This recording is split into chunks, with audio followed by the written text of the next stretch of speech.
Hi everyone, welcome to yet another video tutorial on the top 10 reasons to learn Python in 2022.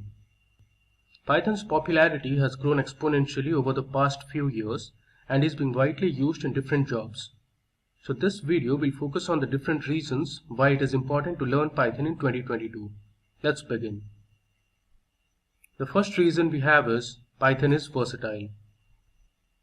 Python is a totally versatile language as it has been used widely in artificial intelligence, data science, machine learning, web development, embedded systems, graphic design applications, data mining, gaming, and others. Python is used as an easier and more effectively written alternative to languages that perform similar functionalities like R and Java. Now talking about the second reason why you should learn Python in 2022, we have Python is the fastest growing programming language. Python programming has become one of the fastest growing programming languages in the world and is the primary language for many applications. Its popularity has grown both in India as well as in the US. In January 2021, Python was in the third position in the TOP index. In January 2022, which is this year, Python has become number 1 in the TOP index of popular programming languages. The ratings are based on the number of skilled engineers worldwide, courses, and third-party vendors. Popular search engines such as Google, Bing, Yahoo, Wikipedia, Amazon, YouTube, and Baidu are used to calculate the ratings. Coming to our third reason, that is Python is beginner friendly. The main reason why Python is an excellent choice for beginners is its simplicity. Python supports English syntax and is designed to be concise and easy to read, all of which make it more accessible to first-time coders. It is an interpreted programming language. This means that you can run each line of code once you have finished writing it, allowing you to immediately check it and make adjustments if needed. The fourth reason we have is Python libraries and frameworks. Python provides numerous libraries and frameworks that cater to every need of the user and its clients. It has Numpy and Pandas for numerical computation and data manipulation, SciPy for scientific computation, Matplotlib and Seaborn for data visualization, Scikit-learn for machine learning, StatsModel for statistical analysis, and much more. Python also supports frameworks such as Flask and Django for web applications. You can also do cross-platform and cross-browser testing with frameworks like PyTest and Robot. Now moving ahead, the fifth reason we have is Python for data visualization. Python is a great programming language for data analysis and data visualization, so it supports libraries such as Matplotlib, Seaborn, Bouquet, and Plotly for creating interesting visualizations. You can make sense of complex datasets and visualize your findings through various representation options like bar graph, pie charts, graphical plots, geographical maps, and much more. Now moving ahead, the sixth reason we have is extensive online documentation. Python has been adapted to the latest advancements with developers continuously releasing new and improved versions. Python language is very organized and its libraries have coexisting documentation, letting you jumpstart straight into programming. You will also find example codes where you can see the functions implemented, so reading the documentation is a good way to improve your knowledge about Python. Moving on to the seventh reason why you should learn Python in 2022, we have Python is great for scripting. Python is also used to write scripts to do automated tasks such as backups and cleanup in servers. In Python, you don't have to compile the code in order to interpret it. You can directly write code in the script and execute it. The machine reads, interprets, and runs the required tests and also performs error checking. Now coming to the eighth reason, we have Python for cybersecurity. Python has been dominating the cybersecurity industry and has been around for a long time now. It can help to automate tasks across the cyber attack lifecycle for both cyber attackers and defenders. You can develop custom Python scripts to automate cybersecurity tasks with libraries such as Nmap, Yara, Skippy, and Twisted. Python is used heavily in malware analysis, host discovery, sending and decoding of packets, accessing servers, and network scanning. Now moving on to our 9th reason, we have Python community support. You always need a community to learn new technology, and friends are your best asset when it comes to learning a programming language. The Python programming language has a global community with millions of software developers who interact online and offline in thousands of virtual and physical locations. In case of any coding related issues, you can always seek help from the Python community.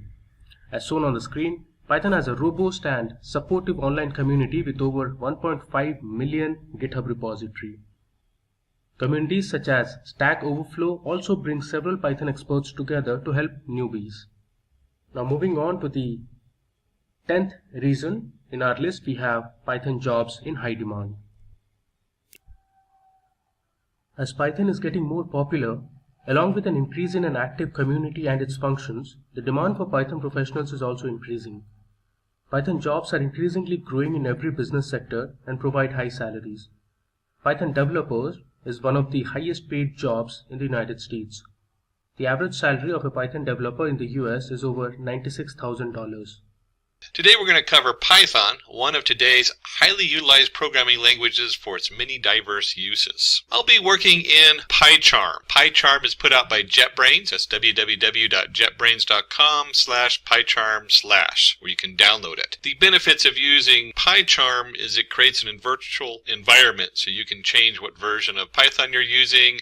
You can make all kinds of alterations in there. For this tutorial, any Python IDE will work, but we'll be in the Pycharm setup. It is a really good setup to use on there. And again, you can download it here from the JetBrains website. So in the Pycharm environment, and if you're not using this, you'll need to follow whatever IDE setup you have for doing a new project. We've created a new project, and we're going to create a new Scratch file. This Scratch file we can call whatever it is we want. It's going to be a Python file since we're working in Python. We'll call it Scratch 3 Python. We can also rename this. You can see I have a number of other Scratch files. Delete them, remove them, whatever you need to do. So we're going to be working on our Python in this IDE, and again, whatever IDE you use will work just fine for this Python tutorial. And we're going to start with variables in Python, the most fundamental building block you need. Variables are entities of program that hold a value. X equals 100. The box is holding a variable would be the name given to the box. And if you studied basic algebra, x equals 3, x equals 100, it goes a little bit beyond just equaling numbers because we can also do words. But we're going to look at just variables. And let's go ahead and pull that up in our user interface and see what that programming looks like in the script language. So in Python, we can do something like print. This is a simple print statement, so whatever we put in here is printed back out. So we're going to put in here meet Jane, and let's also have it print Jane works as a software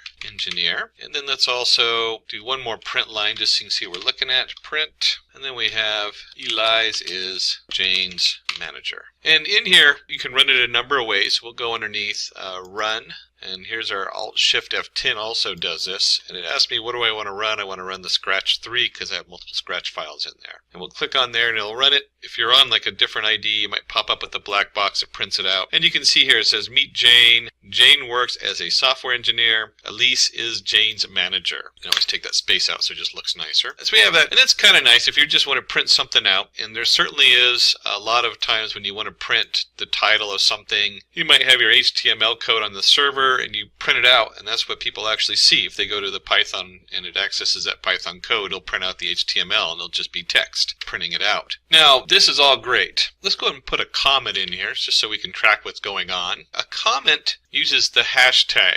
So this just tells it this isn't code. This is just a comment for our notes while we're programming. And this over a little bit so you have better space on here. Instead of typing Jane, every time we can also store it as a variable. So let's go ahead and store that, and we'll call it name equals Jane. So now we have the variable name. And now we can do something like this. We can go print, there's our brackets, we want meet, and I'm just going to do a simple comma. Everything that's separated between commas, they'll print out in a row. So we have meet, and then we'll just do the name. And if I run this, you'll see meet Jane. Jane works as a software engineer. Elise is Jane's manager. And then it just says meet Jane because we replaced the name with Jane. And we'll take this off the top. I'm just going to delete that out of there so we can move on to this next setup with variables. And we can also go print. This is kind of a cool system because I can now do string. We can hold a space for a string. Works as a software engineer. And then if you're going to put a placeholder in there, it has to know what the placeholder stands for. And this is one of the formatting options when you print something out. So I'll do something simple like this. We have a placeholder for a string, works as a software engineer, except the placeholder is supposed to be inside the brackets.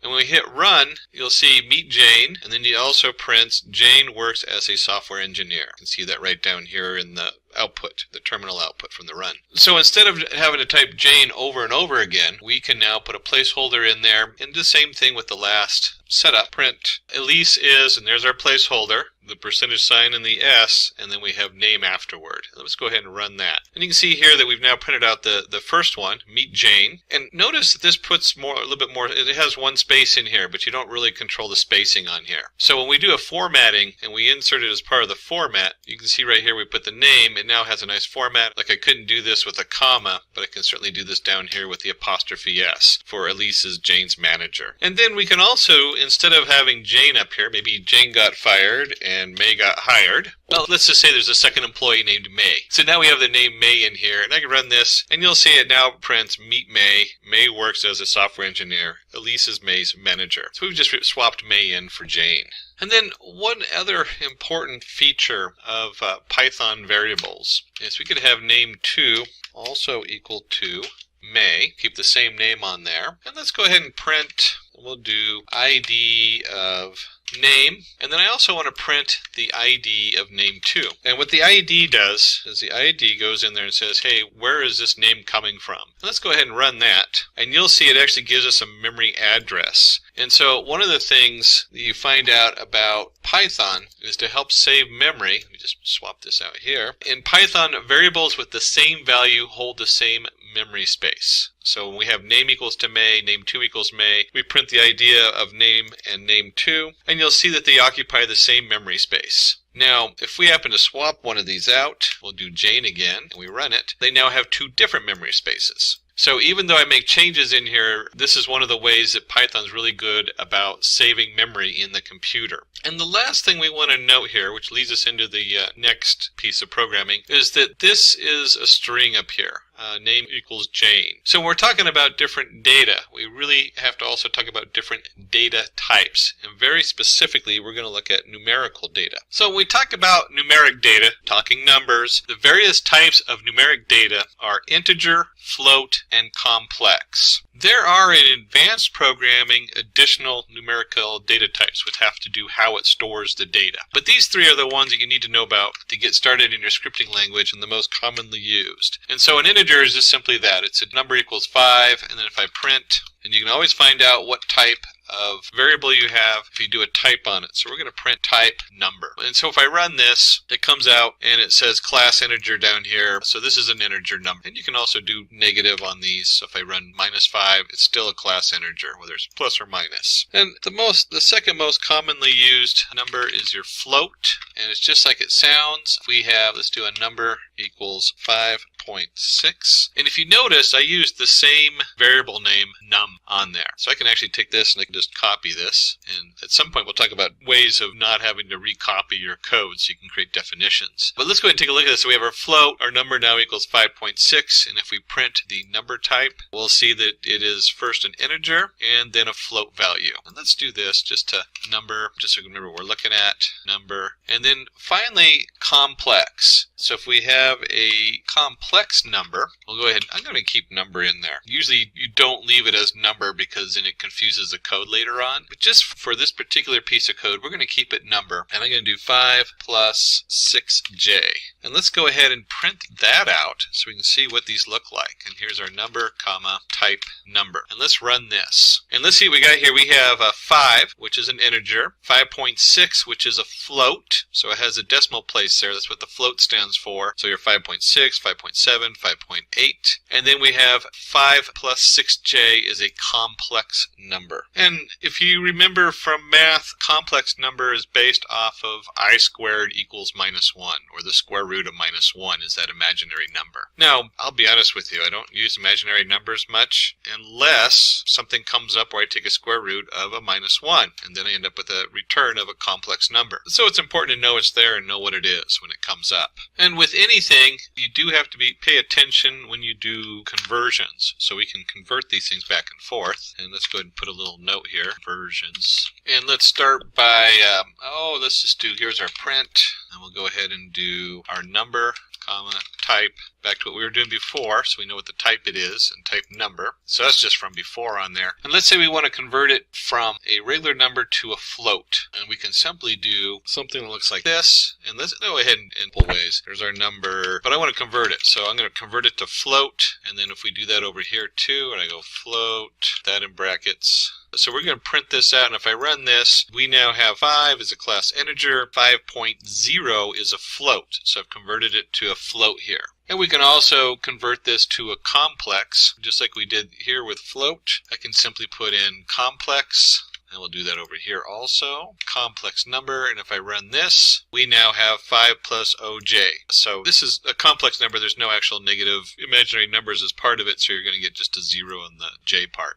So this is one way to convert it, and you convert it this way. We can also convert it back. So you can convert to in between any of these. And let's take our number, and let's make it worth 5.6. So if you remember correctly, this is now a float. And if we wanted to take that float value, print integer of our number, and then of course type integer of our number. And if we run this, we started off here with 5.6, so by default it automatically makes it a float value. And here we have it, we converted a float to a float, so it's not going to really do anything. And then we convert it to an integer. And look what happens as an integer. As an integer, it just truncates the 6 right off. So you got to be very careful when you're going the wrong direction on this. So if you're going from float to integer, you're going to lose a decimal value. If you're going from integer to float, which is a very common thing to do, especially with data science, you don't lose anything, you just gain the decimal place. So if we did it earlier, we had 5 became 5.0. And then you can see where it becomes a complex number. And we can do that just about any direction you want with the conversion. Python's really nice that it lets you do that, but you do have to be careful that you don't lose information that you need.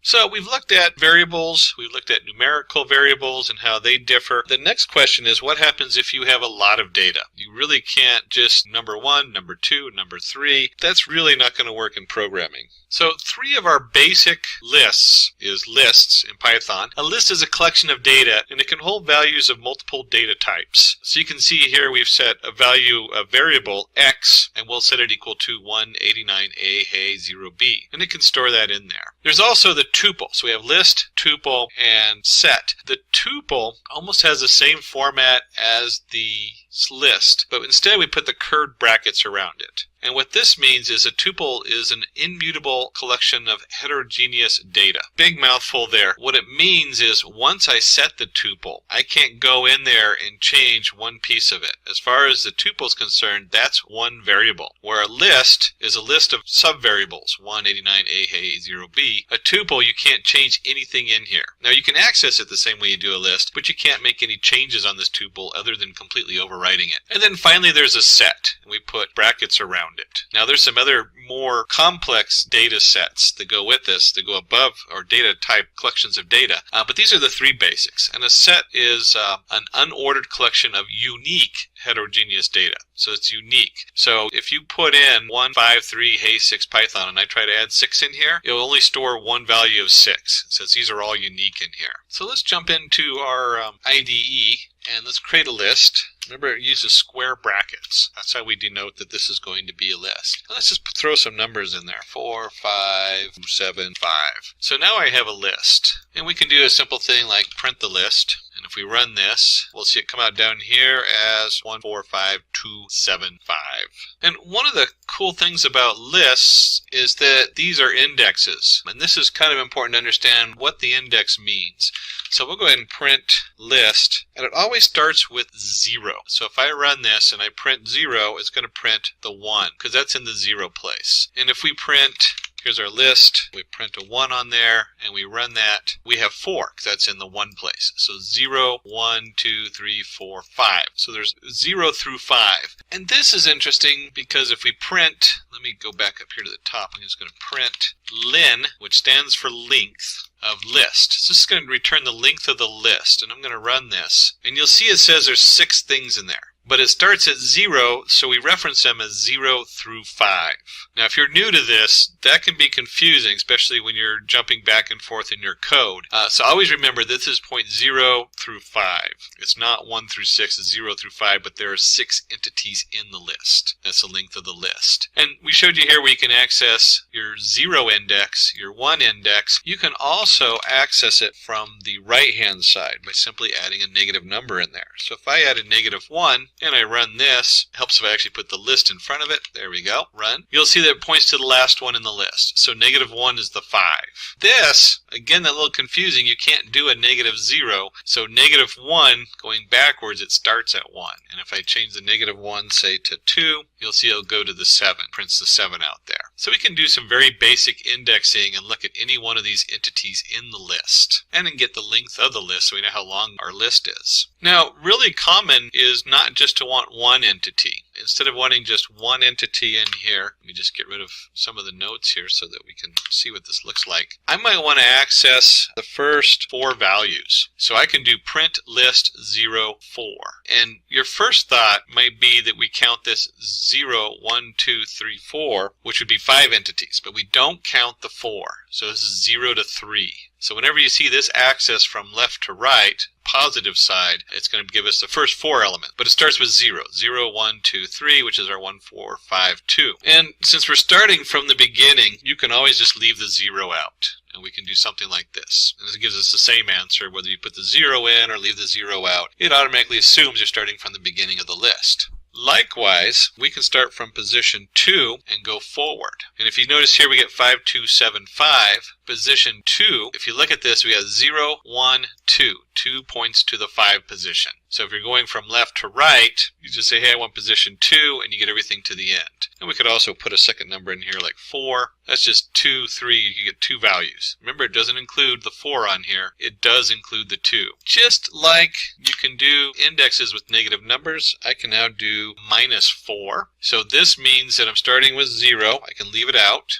So the Python way is to leave it out. You don't need all that extra script. And it goes up to a -4. Well, where is -4? Here's 1, 2, 3, 4. So this should go up to this location, but not include it. And sure enough, we get 1, 4. So it goes up to -4. Remember, when you're reading it this way, from left to right, you don't include the -4. You include the first one, but not the second one. And you can also put the negative over on the other side and go -4. And if we run this one, now we get 5, 2, 7, 5. So we have 1, 2, 3, 4. And remember, it's on the left-hand side, so we include it. So we have 5, 2, 7, 5 coming out in the bottom. And the last really fun trick you can do, let me just take the -4 out, is I'm going to add a second colon here and a 2, and I'm going to run this. And it should print out every other one. So it goes 1, it skips 1, so it counts at 1, 2, 1, 2, and we get the 1, 5, and 7 coming out. And you can see that down here. And you can add in any of your other numbers in here, so we can start at 1 instead of at 0, and now you get 4, 2, 5. So again, we're skipping every other one, but now we're starting with the digit in the index number 1 place. Last thing to note is that these are all integers. If I put a 1.0 in and I run it, it's going to give me an error. It says I can't slice a float value. Even though it knows what 1 is,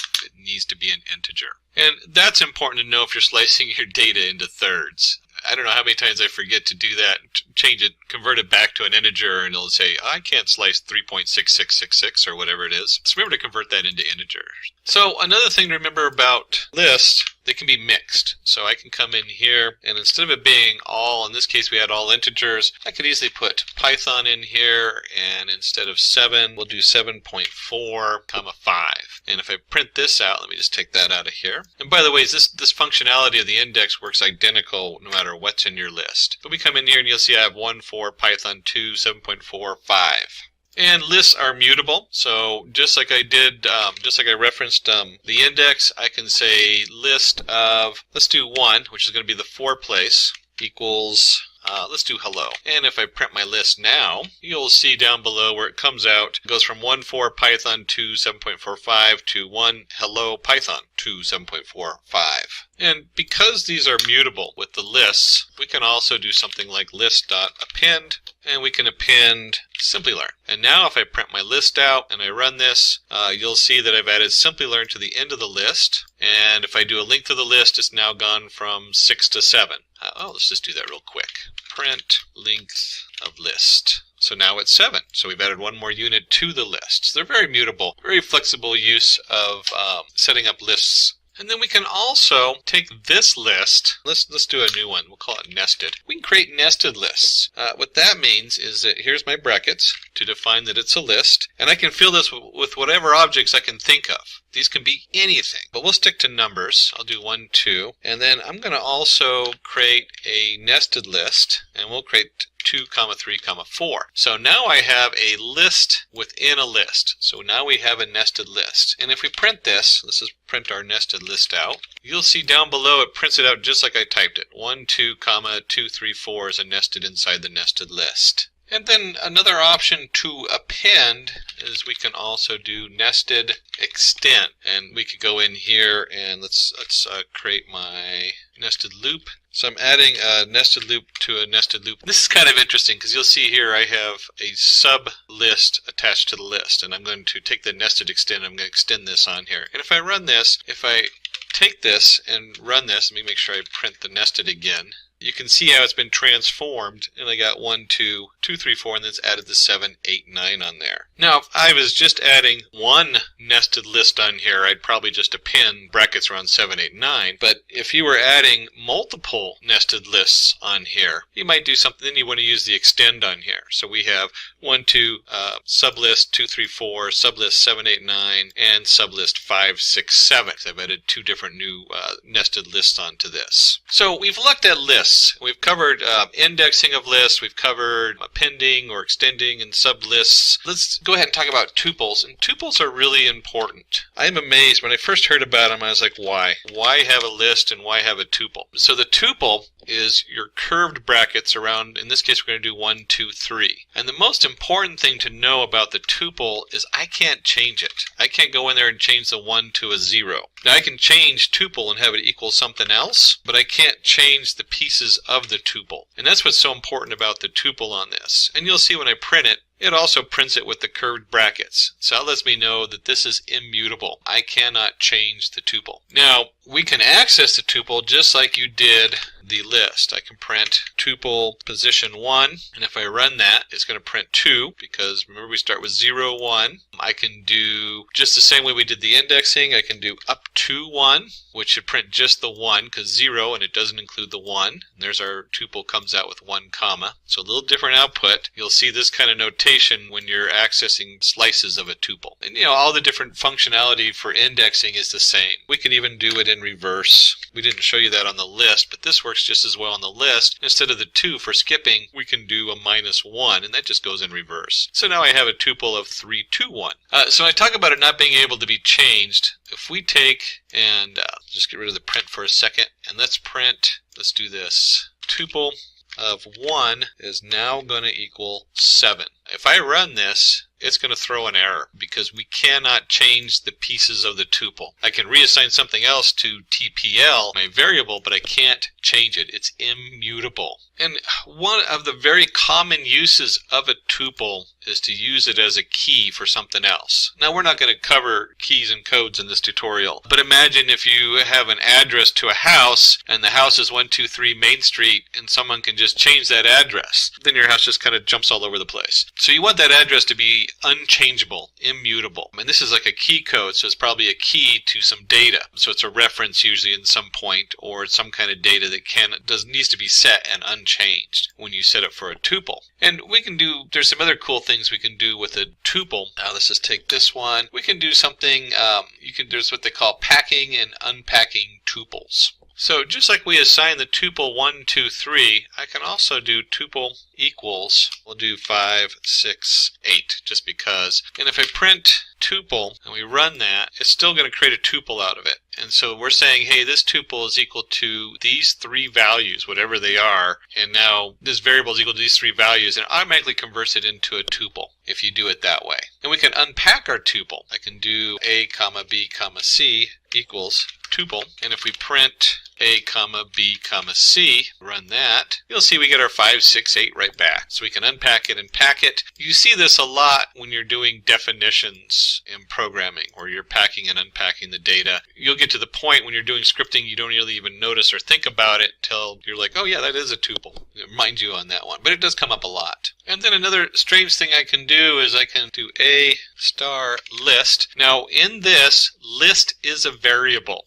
and a is also our letter A, just from right above. And I'm going to set that equal to a tuple, and let's print that out. Let's print a comma list. And if I run this, you'll see that I get 5, which is our A, and then it creates a list out of the remainder. So once I've pulled A out of the first part, I now have list in there. And I could have done A comma B comma C equals tuple. So this is straight from up above where we have A, B, C equals tuple. A comma star list just splits them up into 2 parts. The first part it refers to as just the value, and the second part it puts into a list, square brackets, so you can see how that's set up in there and how you can pull that information and manipulate it. And then finally we'll look at set, and you can create a set s equals, and usually you denote it with the squiggly brackets, and 1, 2, 3, 4, 5.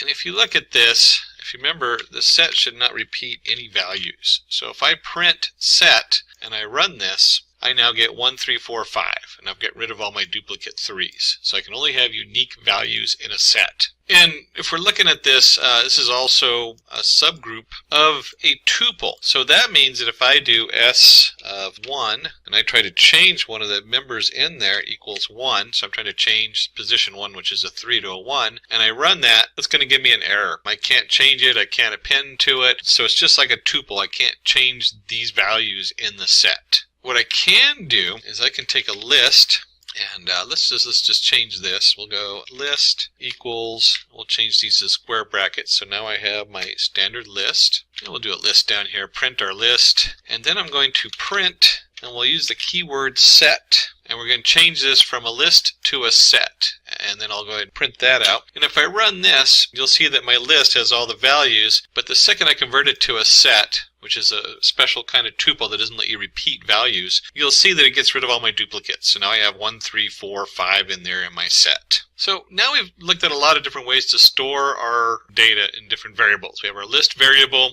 we had our basic variables, we had our tuple, we showed you how to do a set. Let's start doing something with this information. We'll start with arithmetic operators, the most basic ones, plus, minus, divide. Now let's just take a look and see what that looks like. And we'll need some variables to play with so we can look through the basics. And if you remember, we did a comma b equals, or b equals a comma b and all that. We can actually do a comma b equals 10 comma 5. And that's nothing more than what we already did, just a little different formatting. What I'm saying is the a equals the 10, the b equals the 5.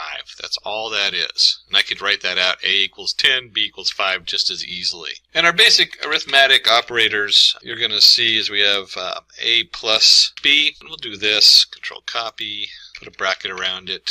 So we have our a plus b set up on here, and if we run this, we should get what we expect. A plus b, 10 plus 5 equals 15. And we can do that all kinds of different ways. In fact, if we look at all the basic operators, let me just do it.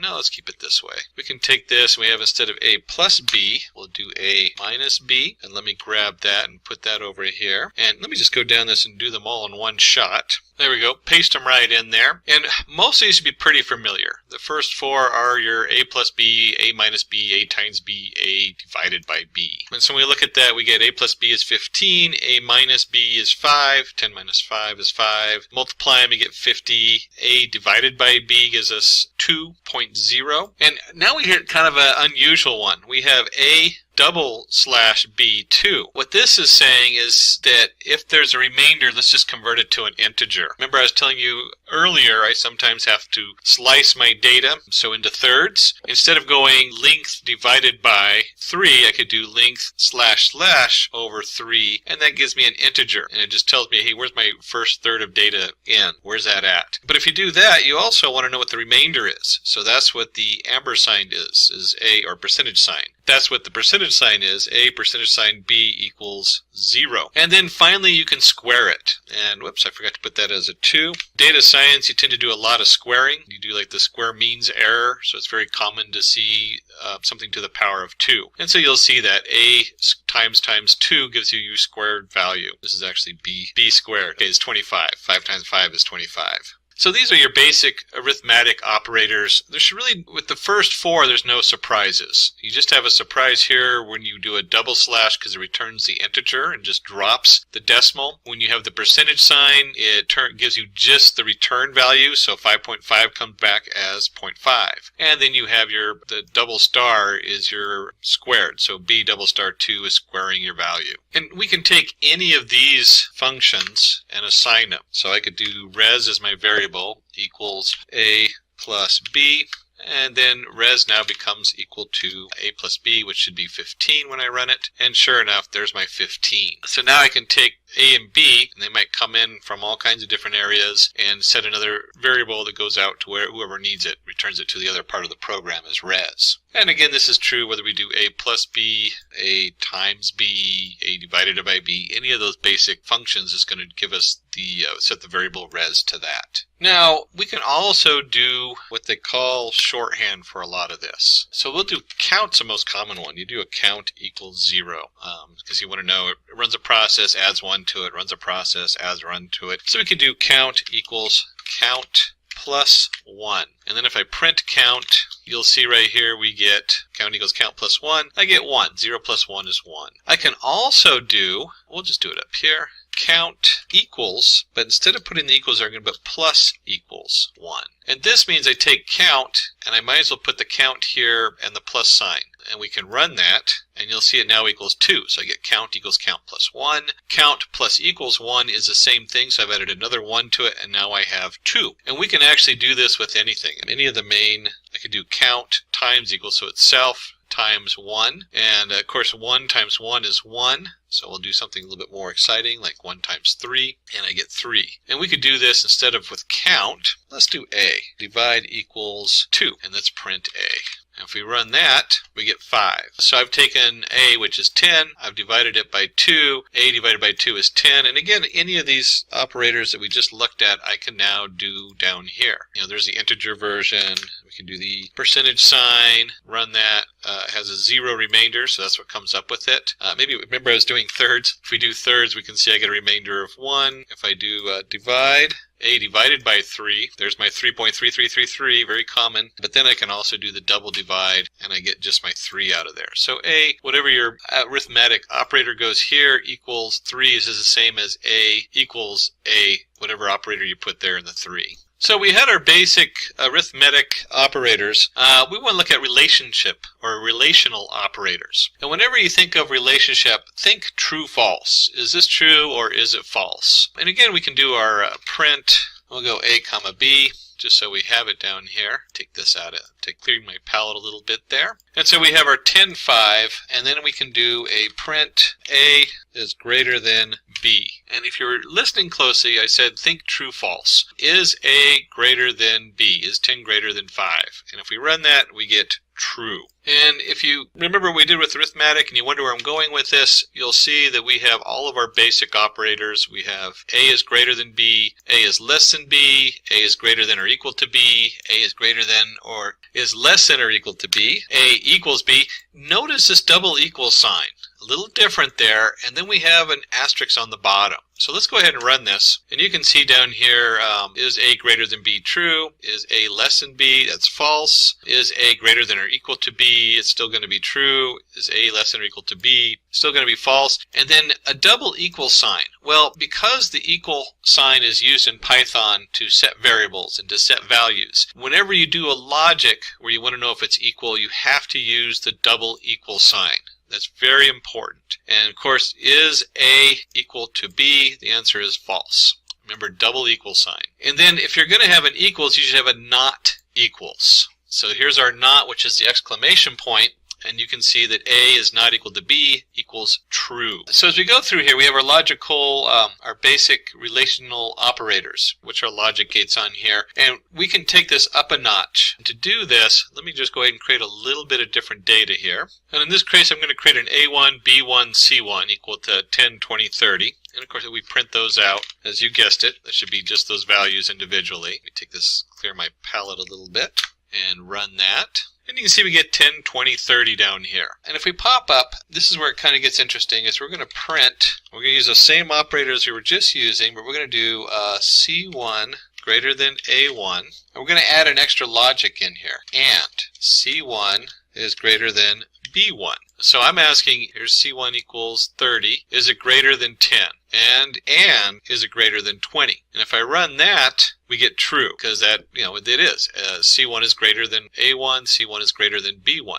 Now, what happens if we had A1 is greater than B1 and C1 is greater than B1? Well, if we run this, we're going to end up with false, because A1 is not greater than B1. But we can, instead of and, we can do or. So if I run this, we'll now get true, because C1 is still greater than B1. So there's our or value. And you could stack these. I could do A1 greater than B1 or C1 B1. You could end up with a very lengthy logic statement. At some point, you got to avoid that. You have to find another means to do that. But those are two basic ones, is and or, and then finally, not. So I can take any of these logic gates and I can change them from A1 is greater than B1 to not. A1's not greater than B1. So is A1 greater than B1? No. This would return false, but then we just reverse it with the not and it comes out as true. So let's go ahead and clear this, and we're going to look at a very complicated, I don't know if it's really complicated. We're going to touch upon what easily becomes a complicated subject, which is bitwise operators in Python. So you can imagine, let's just go back to, what is it? We had our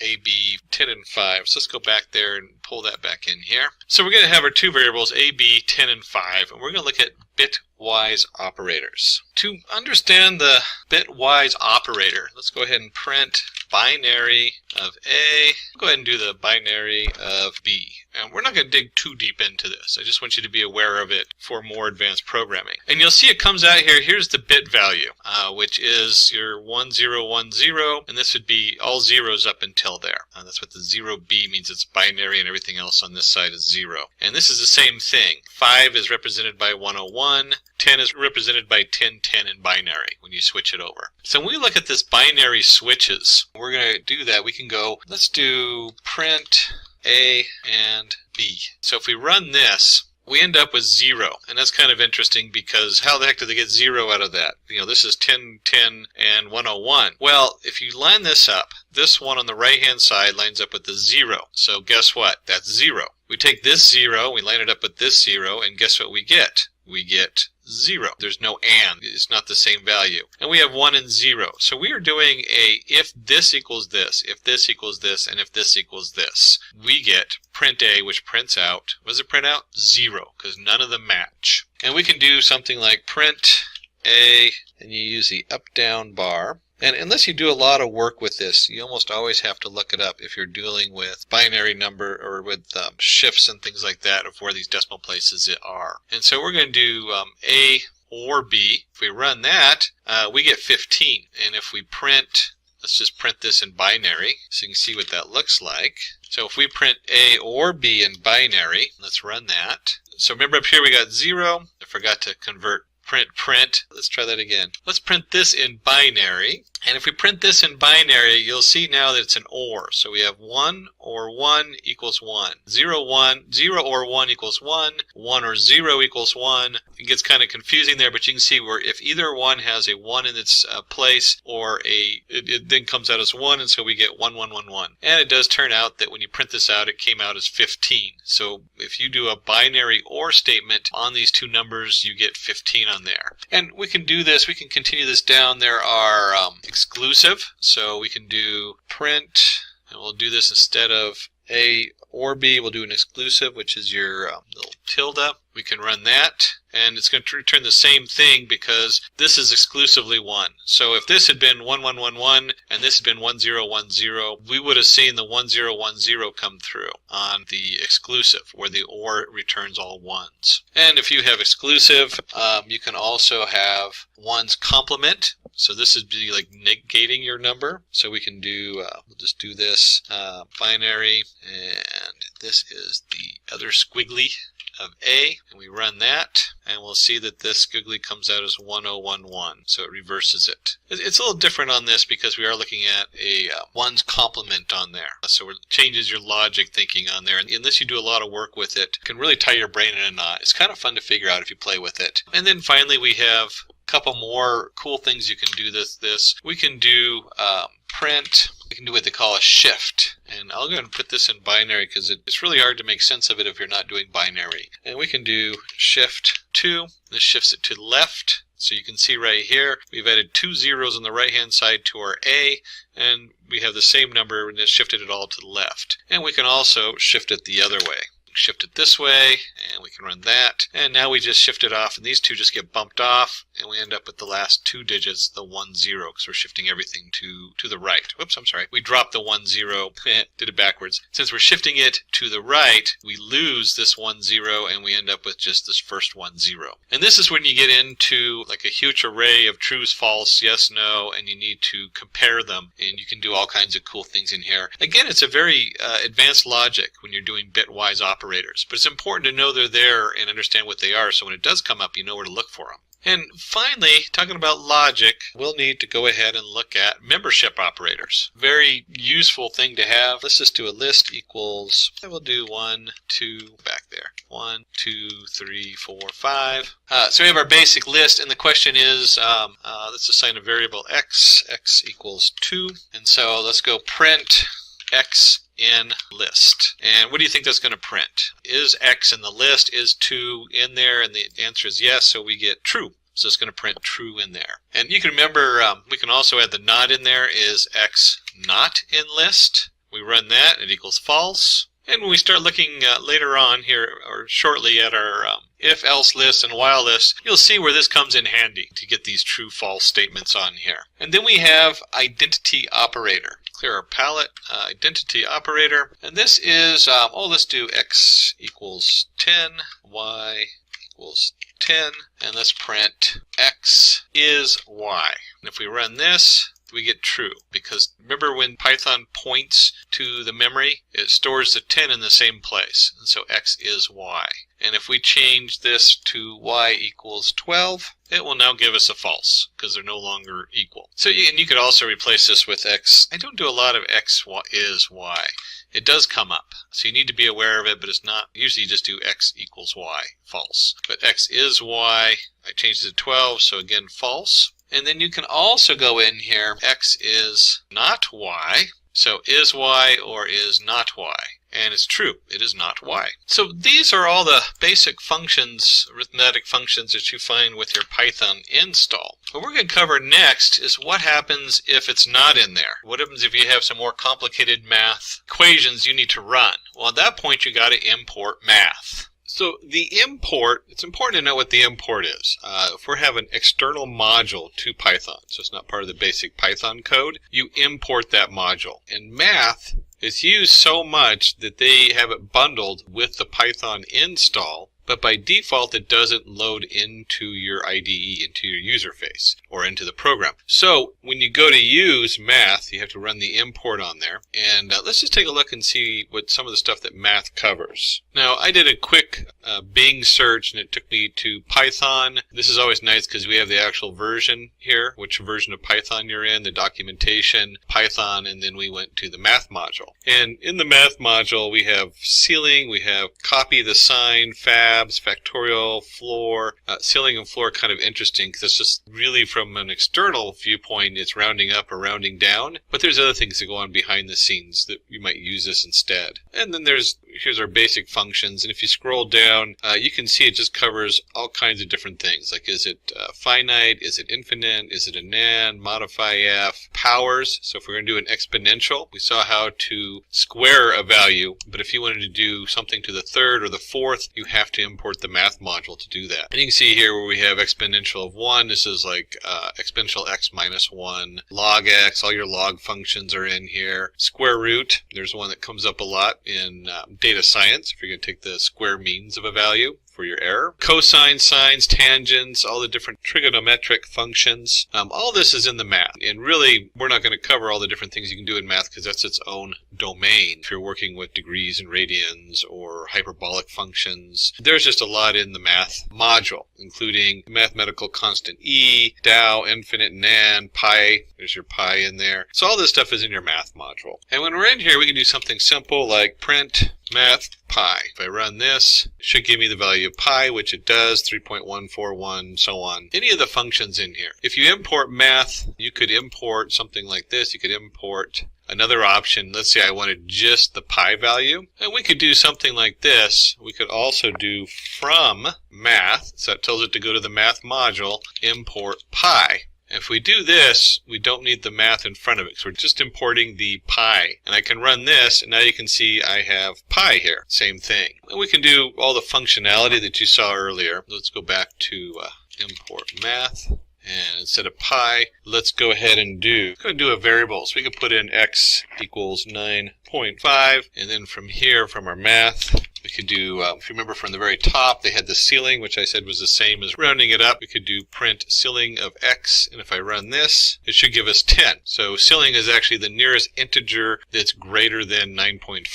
You could also do, again, there's like cosine, tangent, all of these functionalities are in your math module. Let's see what tangent looks like. 0.0753, there you go. And then there's a couple that I see regularly in the coding. One is power. So I could do x equals 9.5, y equals, we'll just stick to 3, and we can do x to the y, or x cubed, and we can see we get 857.375. I use the power when I'm trying to figure out how long it's going to take to run certain programs, especially when you're going through a lot of permutations. You might find yourself going, okay, I got 3 permutations, and each permutation has 3 different variations. Well, that's 3 to the 3, so if I run it once through, I can guess at the time it's going to run by doing 3 to the 3, and then I can just program it to guess what my time output is. Another one is, of course, square root. So we can do the square root of, that's another very common one, square root, especially in data science when you're computing the error. We can do the square root of x. So we can do the square root, SQRT of x. And if I run this, I'll print the square root. Again, data science, the square root means error. There's your square root. Factorials, that's another one of those things that come up. Probably not as much, but if we're doing the factorial, we'll do y this time and we run it. This is adding up all the numbers up to 3. So this is 1 plus 2 plus 3, and it equals 6. Again, those are just a few of the different mathematical functions you can do. And you can go over to Python and see the full slew of them on the website. So far we've looked at data types, storing data, math functions, so some things that you can do with the data that comes in. Let's go ahead and cover another area. We're going to go into input. And we'll look at, this is a very basic way of inputting data. And more specifically, inline input. So this is not your Windows interface or Frames interface or Windows XY interface. And there is interfaces for Python, whether you're exporting it into an HTML or some other format that then feeds the data back into Python. There's a lot of different options there. But this specifically is just inline. And what that means is we need to find a way to get the data in. So we'll do name input. There's our input command. And then the first part is the prompt. This is what it's going to prompt you for. And it says enter your name. And we'll add the scoop, I like to call it, but backward slash. In this case, N, this stands for new line. That's what these two symbols next to each other is. And the backward slash is a escape key. So if you actually need to put a variable in with a backward slash, like I want enter slash your, let's do enter get your name. This will print a backward slash. And this will prompt us for our name. And if I hit enter, you'll see enter get your name. And when I click down here, type in Richard, which is my name, and hit enter, then it continues the code on there. And then we can do something with this. We can do print, and we'll do hi, comma, name. And remember with the print, this just simply prints whatever the first one is, comma, the second one, comma, and so on. And so I can now hit this in here. When I go down here, it prompts me for my name. Enter get your name. Maybe get's kind of a weird way of putting it. Hi, Richard. We'll change this from get to enter input. And we might continue on down here. So we'll go ahead and do input age. I will do age equals input. Enter your age. And we'll do that same backward slash n.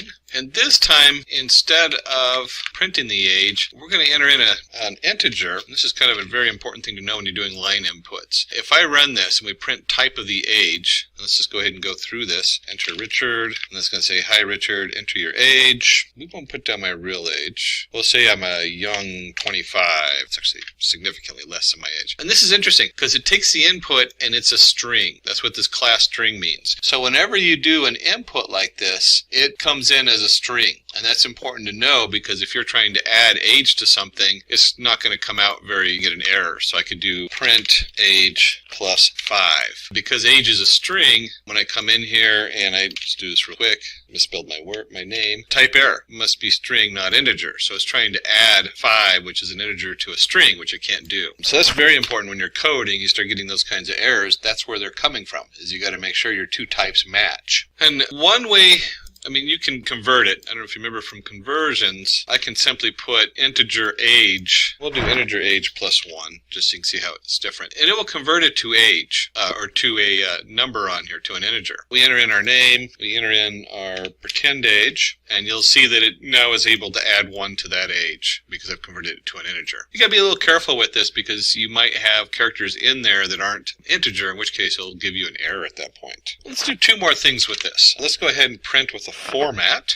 So we have name and age, and let's say we'll do first formatting, and we'll put in an S in there, is second formatted word, years old. And if you remember from the formatting, we can now take this, add our ampersand at the end, or a percentage, and then we put the 2 variables, name and age, in here, and then I can go ahead and run this. And if we run this, we enter, oops, got to click down here. If we run this, I can type in my name, type in my pretend age. If you said tuple, you've got that right. So you got to remember I'm sending it as a tuple. That's what the curved brackets do to it. So now when we run this, it should give me a nice format on here. So it looks pretty. Sometimes that's really important because people are coming in, see this all the time instead of these nice forms that come up. We used to see it where I'd do prompts like this for people coming in. And we'll see that we get an error down here because D looks for a decimal. We have 2 strings. So we could do something like this, integer age.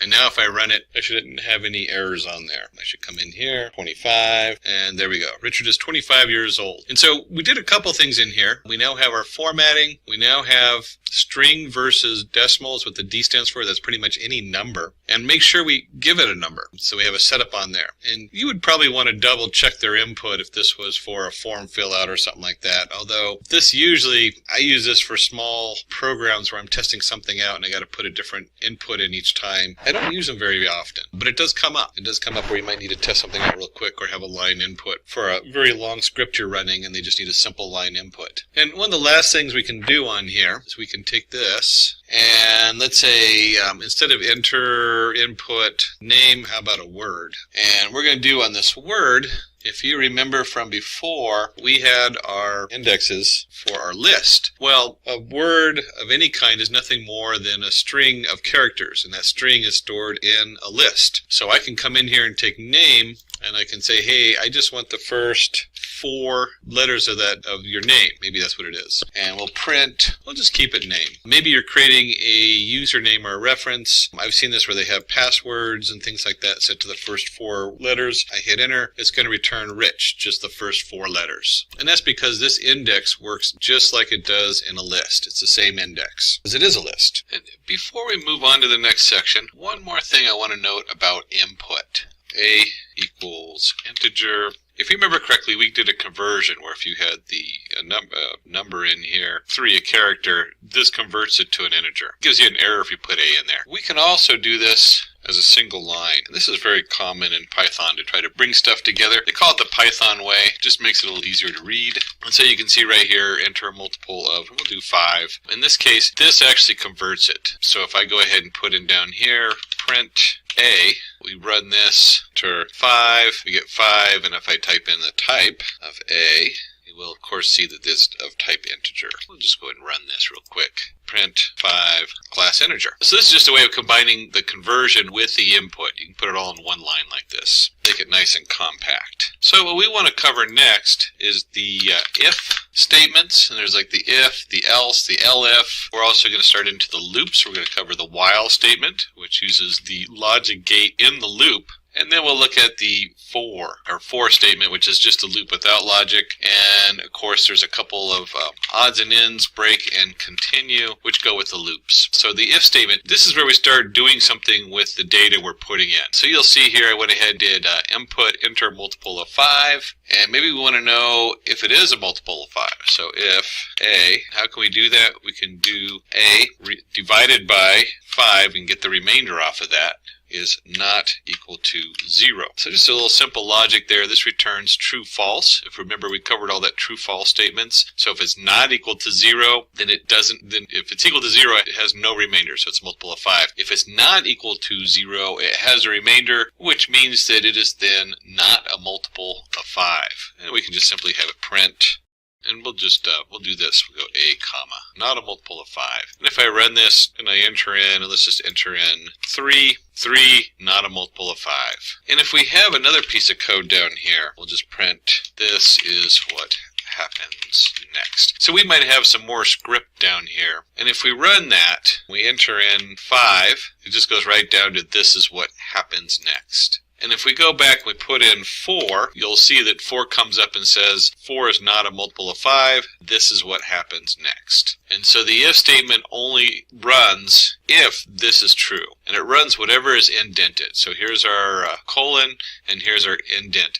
Python's very big on the indents. That's how it tells what piece of code is different from the next. Other languages use different, like a semicolon for Java. If you're in HTML, you have to put a block at the beginning, at the end. So every different scripting language has its own setup. And this is how Python does it. You do an indent right there. So make sure you're very careful where your indents are. And then let's go ahead and just do enter number. And if you can do an if statement, we can also have else statement. And the else occurs, print A. So if I wanted to know if this is even or odd, we could do this. I could do if A divided by 2, the remainder of that is not equal to 0, then this is going to be what? Odd? So this is an odd number. This is an even number. Just some basic logic there. And if we run this, I can now come down here, enter in 4. It says 4 is an even number, and then this is what happens next.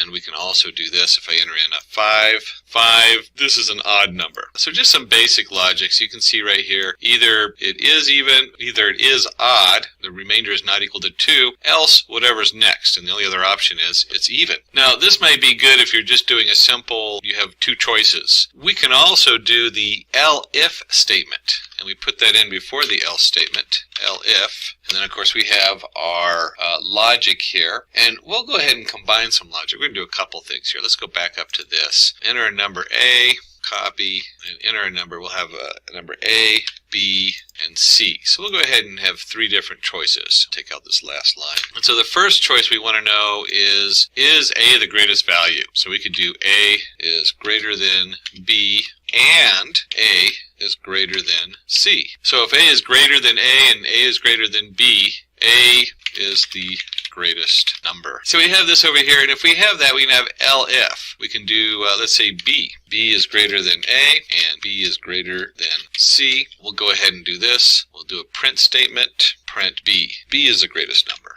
And if a is not the greatest number and b is not the greatest number, that leaves one other option. So we'll go down to our else statement, and we'll have else c is the greatest number. And if we run this code, here we enter a number, we'll enter 1, 2, 3, and it says 3 is the greatest number. And of course, if we run this code again, you could do 3, 2, 1, and it gives me an error because I accidentally hit a character string there. 3, 2, 32, 2. So if we do this and we do 3, 2, 1, we still get 3 is the greatest number. And finally, we could put it right in the middle and it should still pull it out. We could do 1, 3, 2, and it'll still come up with 3 is the greatest number. You can actually go take this as far as you want. So we have just here the 3 choices. You could have if, else. There are other ways to do that when you get more than here. But for basic Python, this covers most of the program you're doing with the else and the else if statement as far as the logic statements involved in there. The last thing we want to really look at is a nested if and else statement. And we can do that. We'll get rid of some of this stuff on the screen, clear our screen here.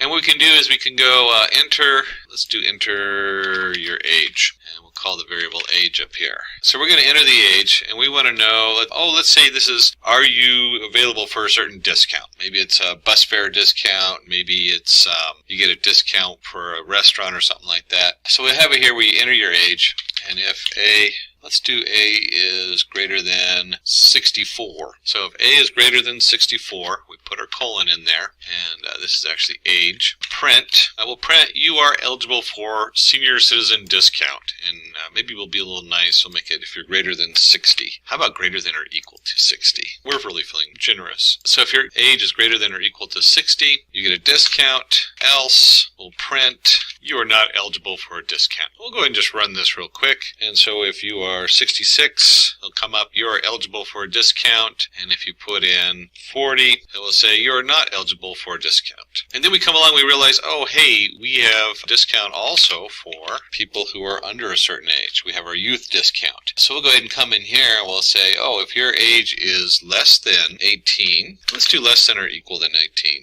Less than or equal to 18. Print. And then, of course, we can do, see, you are eligible for a minor discount or youth discount. And then we need to come up here if we want to do this. If age is less than 18, since it's nested, we'll do an else here. And if I put the else down here, a couple things to notice about this list. So we have our first statement. If age is greater than or equal to 60, you're eligible for a senior citizen discount. And then we put the else. So any logic, whatever happens under this else, this is always going to go. If I move this else back out, it'll give me an error because you can't have two else states. And certainly you could do this as an elif statement here too. So this is kind of another way of doing an elif statement. Sometimes you want to add some, let's put a note here. Sometimes you might have additional script here. So before you can do these two calculations, you might have to do some kind of calculation here. That's why you want to do a nested if and else statement instead of using the if, elif, and else statement. And we can see here, if I run this, enter your age. Now if you enter the age 9, you are eligible for a minor discount. And of course, if what we did before, if we have somebody who's 56, you are not eligible for any discount. And of course, if you're 64 or 60 or older, you get that nice senior citizen discount. And if you were listening to earlier, no, I don't qualify for the senior citizen discount quite yet, although I do look forward to it. The next thing we want to start covering is our loops. And we have the while and for loop. And so the while loop utilizes your logic to let it know how many times to loop through. Let's go ahead and take a look and see what that script comes out as. What we can do is let's go ahead and take a word equals to, let's do Python, since that's what we're programming in. And let's do I equals 0. And let's say while I is less than or equal to 5. And since we use that indent, just like we did the if-else statement, we still need that indent in the colon there. While I is less than or equal to 5, let's go ahead and print word. And then we're going to do I If you remember correctly, we're going to increment it by 1. We can do a plus equals 1. Same as I equals I plus 1. So I plus equals 1. And if we run this, we'll come down here, and you'll see it repeats the Python, in this case 5 times. And we can even do something like this. Let's do I, comma, word. And let's run that. And you'll see we get 0, 1, 2, 3, 4, 5. One of the things always to be aware of is we did I is less than or equal to 5. If this was an actual length of the array, you would have array out of bounds, because remember, you don't want to include the length of the array because it's 0 to 4. So a lot of times, just remember, unless you actually wanted to print 0 through 5, we can do while I is less than 5, print I plus or equals 1, and then we get our 0, 1, 2, 3, 4 Python. Now, there's other ways to do a loop like this, and I'll show you in just a minute with the for loop. This just gives you an idea. Here's our true-false statements, and just like we did before, you could have if I is less than 5, or I is less than 8, which would kind of be redundant. But you could have your or and you could have a very lengthy logic gate right here, as long as it returns true or false. So we use the while because we don't know how many loops we want to go through on here. In this case, we actually set it to 5. But maybe we're building a list, and let's just go ahead and do this. We'll do a list. We'll create an empty list. Let's get an input, and we'll call it C, and it says enter 1 to add elements to list and 0 to exit loop, the while loop. We've created a variable and then an enter here. And the input, if you remember correctly, we're not converting this to an integer. So we're going to just go ahead and keep it as a character. And so we're going to say while C does not equal, and because it's a character, we got to go ahead and put the brackets around it to let it know it's going to be a string, the string of 0. So long as this doesn't equal 0, keep doing. And then what we're going to do here on our while loop is we're going to have another input here. And on here, we're going to have input, enter an element to add to the list. Let's see, input, integer, this one isn't it, we'll just keep it as a straight input. I kind of like that. Keep it uniform on there. And what we can do, let me just go ahead and copy this up here. So we're going to start adding elements.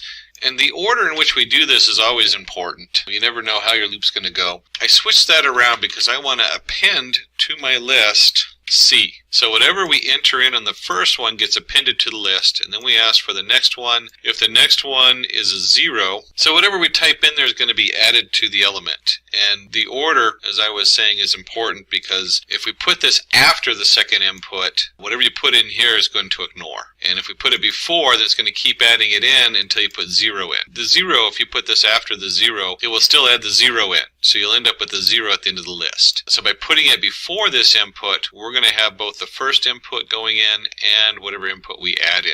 And to get a view of what this looks like, let's go ahead and print our list. When we run that, you'll see it comes up, it says enter 0 to quit and other to add to list. But I can add an A in, we can add a 3 in, a T. Remember, I didn't put any bounds on it, making it an integer or anything like that. And I'll put the 0.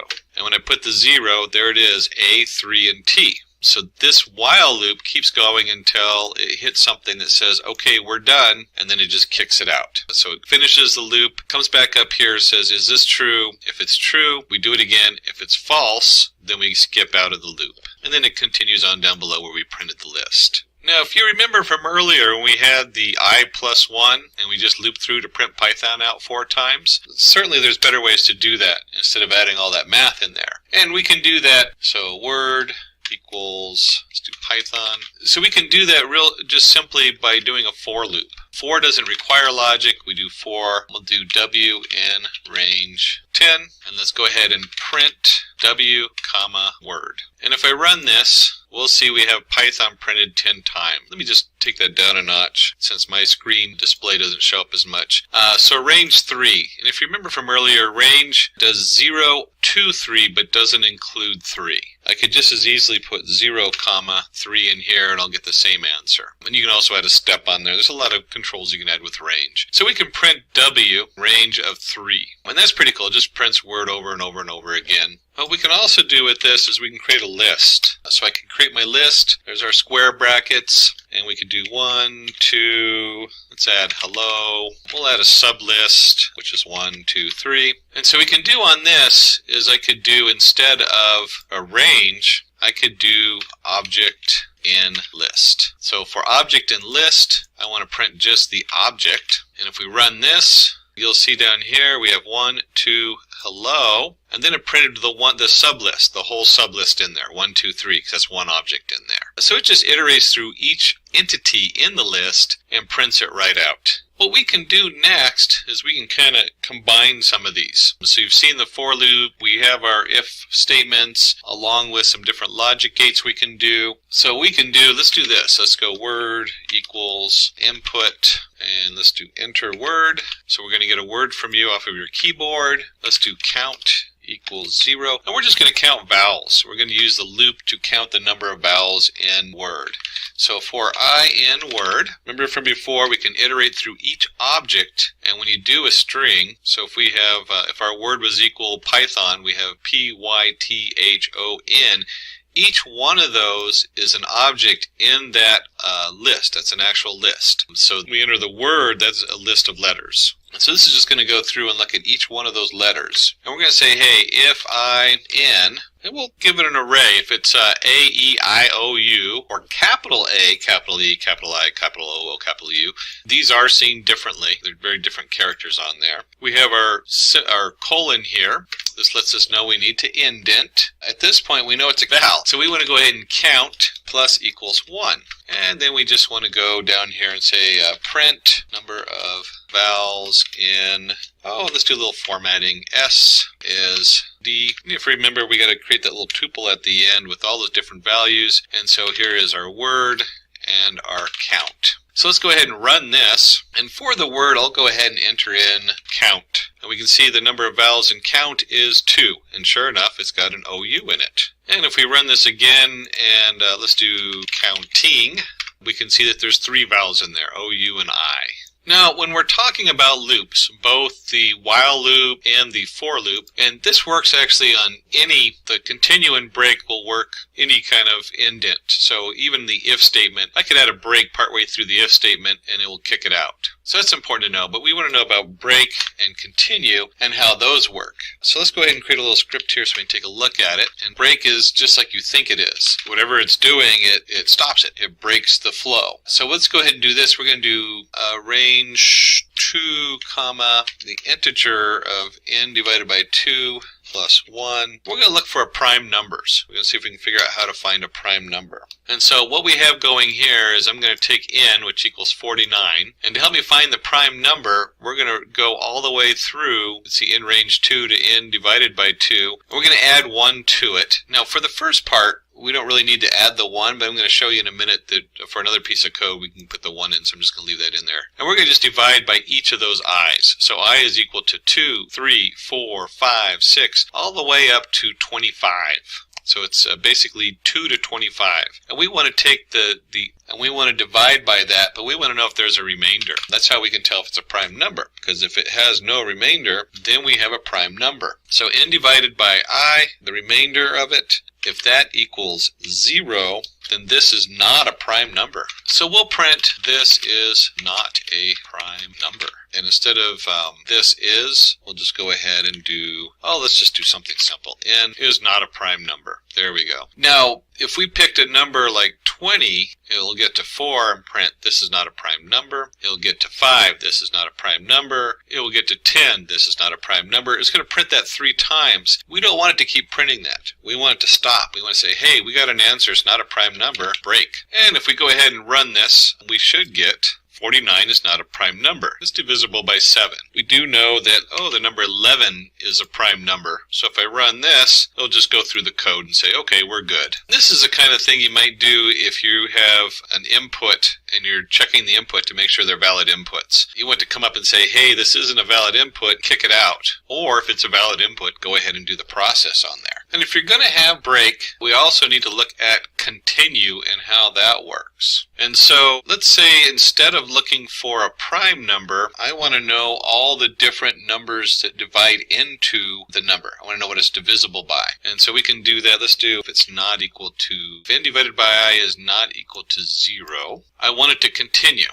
Else, what I want to do is I want to print, let's do our place marker, We'll do D is visible by, this is also going to be a number, so we'll do another D for decimal. And then of course if you do this part, we got to have our tuple on the end, and in this case we want to do our number n is divisible by our number I. So let's take a look and see what's going on with this code. Continue, unlike just says, hey, here we have our loop, or it could be a while statement, for statement. So here we have our loop. I get to here and it says, okay, if this remainder does not equal 0, I don't want to do anything after this. I just want to go back to the top of the loop. And so it skips this line down here. It's like an else statement right here. Else do this. So this is one way you can almost put an else statement here instead. So I can run this and it says process finished, because 11 happens to be a prime number. We'll set it to 20 since I brought up that earlier, and we'll see that 20 is divisible by 2, it's divisible by 4, it's divisible by 5, and by 10. And it just goes right down the list. And so this gives you an idea of how you can utilize the continue when you're in one of these loops to use that logic to help you get the script to do what you want it to do. The next topic we want to cover is going to be some more advanced modules. As you get more and more advanced in Python, you really are starting to look at all these great modules that are developed by third parties. One of the greatest strengths in Python is you get a module to do almost anything. And two of the modules we want to look at are arrays and Numpy. These are, in data science, they're so important for storing information and manipulating it. And the difference between an array, because we have, remember we did lists, remember lists from before, or list, they equal within the brackets. And a lot of times you might have caught me once or twice, hopefully you didn't, but you probably did, where I called a list an array. In Python, they're not the same thing. That's very important to note, because a list is a base Python list of objects, where the array is a special module you bring in. And you got to be careful when you're talking about other programming languages. An array is what a list is in Python. So you might hear that terminology. They probably have some other programming languages. And they do have a lot of similarities. So we're going to do from array import star. So we're going to import everything we have from the array setup. That's all this means. So from our array, we're importing all the different submodules in it. You could probably just get by with import array at this point, because that would do a similar thing, but we will let you know that there is a difference there. And when we do an array, we just use the array command code, and then we can create the array inside the brackets. And just like a list, we can do all kinds of things with this as far as mix and match. But one of the nice things about array, I can also tell it has to be of a specific type. So in this array here, I'm designating these are all integers. Send to it a list of integers, 1, 2, 3, 4, 5. And if we print the type of the array, you should see it come down here and it says, okay, class array has finished. So the class is always going to be an array on here. And this particular array might designate it as integers. We can also do on our print, just like you have, like your regular array, you can access the integers by their index number. So we'll put in 2. If we print the array of index 2, we'll see that it points to 3. So it's just like a list so far. So far it has all the different setups you would as a list on here. And this includes append. So I could actually take this and I could go array append minus 10. We'll run that. Just print out the whole array. And we'll see now we have an array of type I, 1, 2, 3, 4, 5 minus 10. So we can just append just like we did. So in other words, all the functionality you have on your list, you're going to find you have with the array. We'll just go ahead and do a couple more like that so you can see what that looks like. Let's go ahead and remove 3. So if I remove the value 3 from here, you'll see 1, 2, 4, 5 minus 10. If we want to go ahead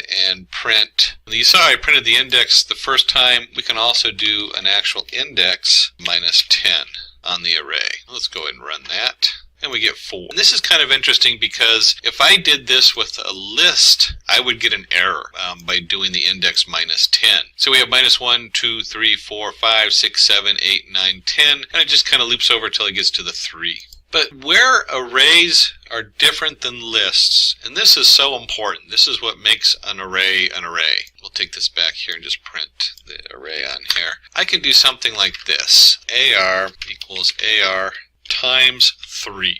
And if I run this, you'll see right here, my array has now jumped. And so when I do AR times 3, the array is now 2, 4, 5 minus 10, and it repeats it 3 times. So this is one of the cool things you can do with an array on here. Now, at this point, If you're doing a lot of functionality on your array, you'll almost always end up in numbers Python. So even though there's a lot of really cool things, especially the type settings, so that you can actually have it all integers, really in this particular module you want Numpy, which sits on top of array.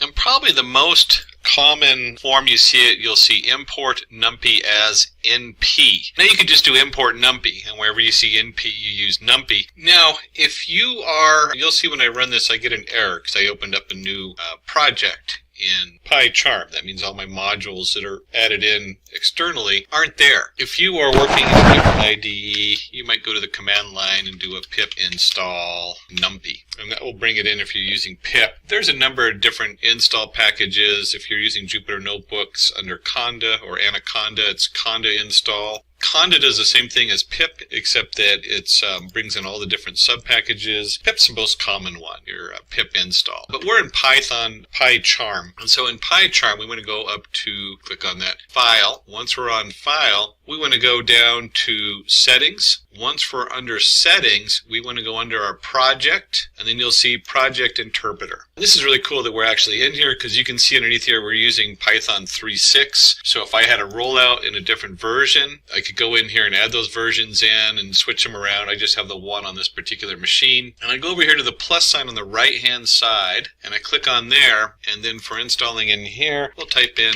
Numpy, and once I have Numpy you'll see there's different versions of Numpy on here. Generally you want to ignore all of those unless you're doing something special and go right to the one that's just straight Numpy, and then click on Install Package. Then Pycharm will take over. It will install the Numpy package into this particular environment. This is one of the beautiful things about using Pycharm is it keeps this environment separate from everything else. And then once it's installed, we can now go back, close out of here, out of Settings, and there's our Numpy added in there, so now it shows me what I have installed on here. This is such a great tool because I can see exactly what I'm using in this environment. And now when I run it, you'll see I don't get an error for not having the module. So you got to make sure the Numpy module is installed. And this really is, if you're doing data science, one of the bread and butter tools you need is your Numpy setup, your Numpy array. And we'll go ahead and create our first Numpy array. We'll call it AR1 equals np.array. So np for Numpy, .array is the command. Oh, let's just do 1, 2, 3. I guess I'm being a little boring as far as what I'm putting in it. And then let's go ahead and just print that and see what that looks like. Print. And this is an array made with a list. There's other ways to make an array, but we're just going to print our AR1. And we put a list in there. So we just designate a list into it, and then we print our AR1, and we see that it comes out. It looks just like a list. One of the catches is there's no commas in here. So if I wanted to go ahead and let's say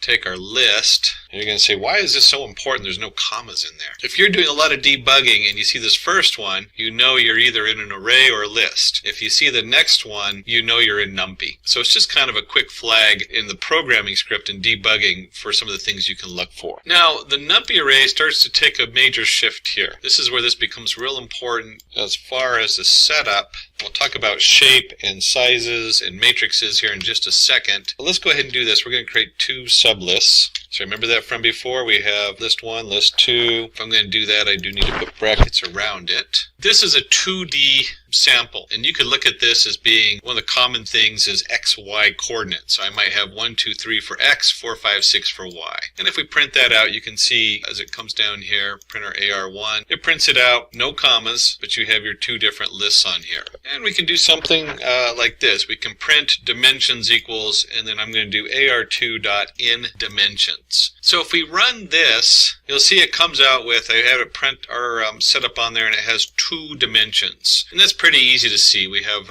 dimension 1, which is a 1, 2, 3, and dimension 2, which is 4, 5, 6. Likewise, there's also size and shape. And so if I do this setup on here, we can see that we can get the size, dimensions is 2, the size is 6, just how many entities are in there. And then the shape, this is, I don't know how many times I look at the shape of these things, because you're putting it through some kind of format, and if your shapes don't match when you're doing machine learning and you're doing a fit and a train, you'll get an error. And so it's so important to double check your shape and make sure it's correct. Make sure we have a 2 by 3 matrix in this case. And then finally, just like you can do this with any of type command, we can also get what they call D type in Numpy.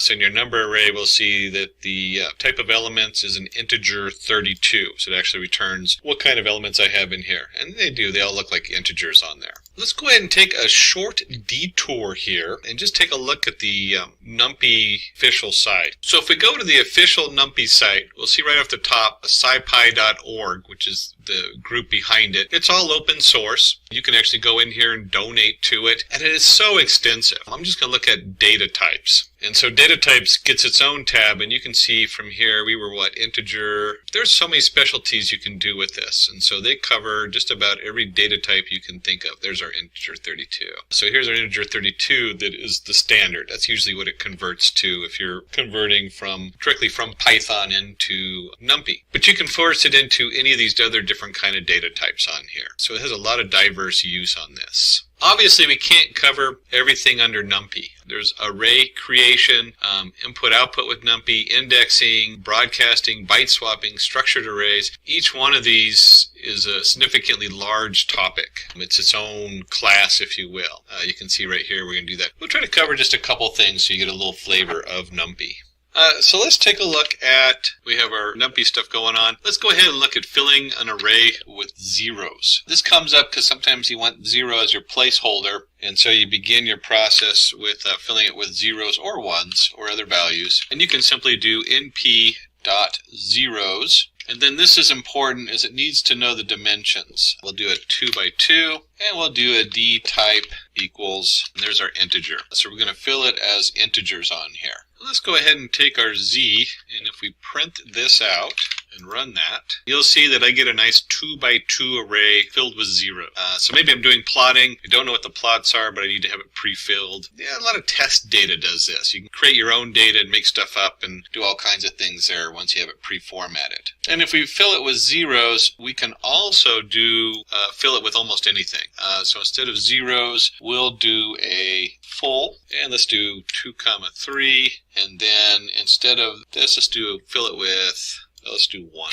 And let's run this. And when I run this, you'll see that I've created a 2 by 3 array, all filled with ones. And just like our list and everything else, we can come in here and we can access the different indexes of our Numpy array. In this case, we're going to do index 1, 2. And when I run that, we get 6. Where does 1, 2 come from? Well, remember, we count from 0. So there's 0, 1. And we count from 0, we get 0, 1, 2. And so if we do this arrangement, 1, 2 is going to be the row followed by the column. And just like any of these, we can get very complicated. We can do something like this. We'll keep this as 1. And we could also so we'll do 1. We have our comma, but I want to do after the comma a colon there. Then I'm going to put in another colon. And if you remember from before, that means we're going to do a step, and let's do -1.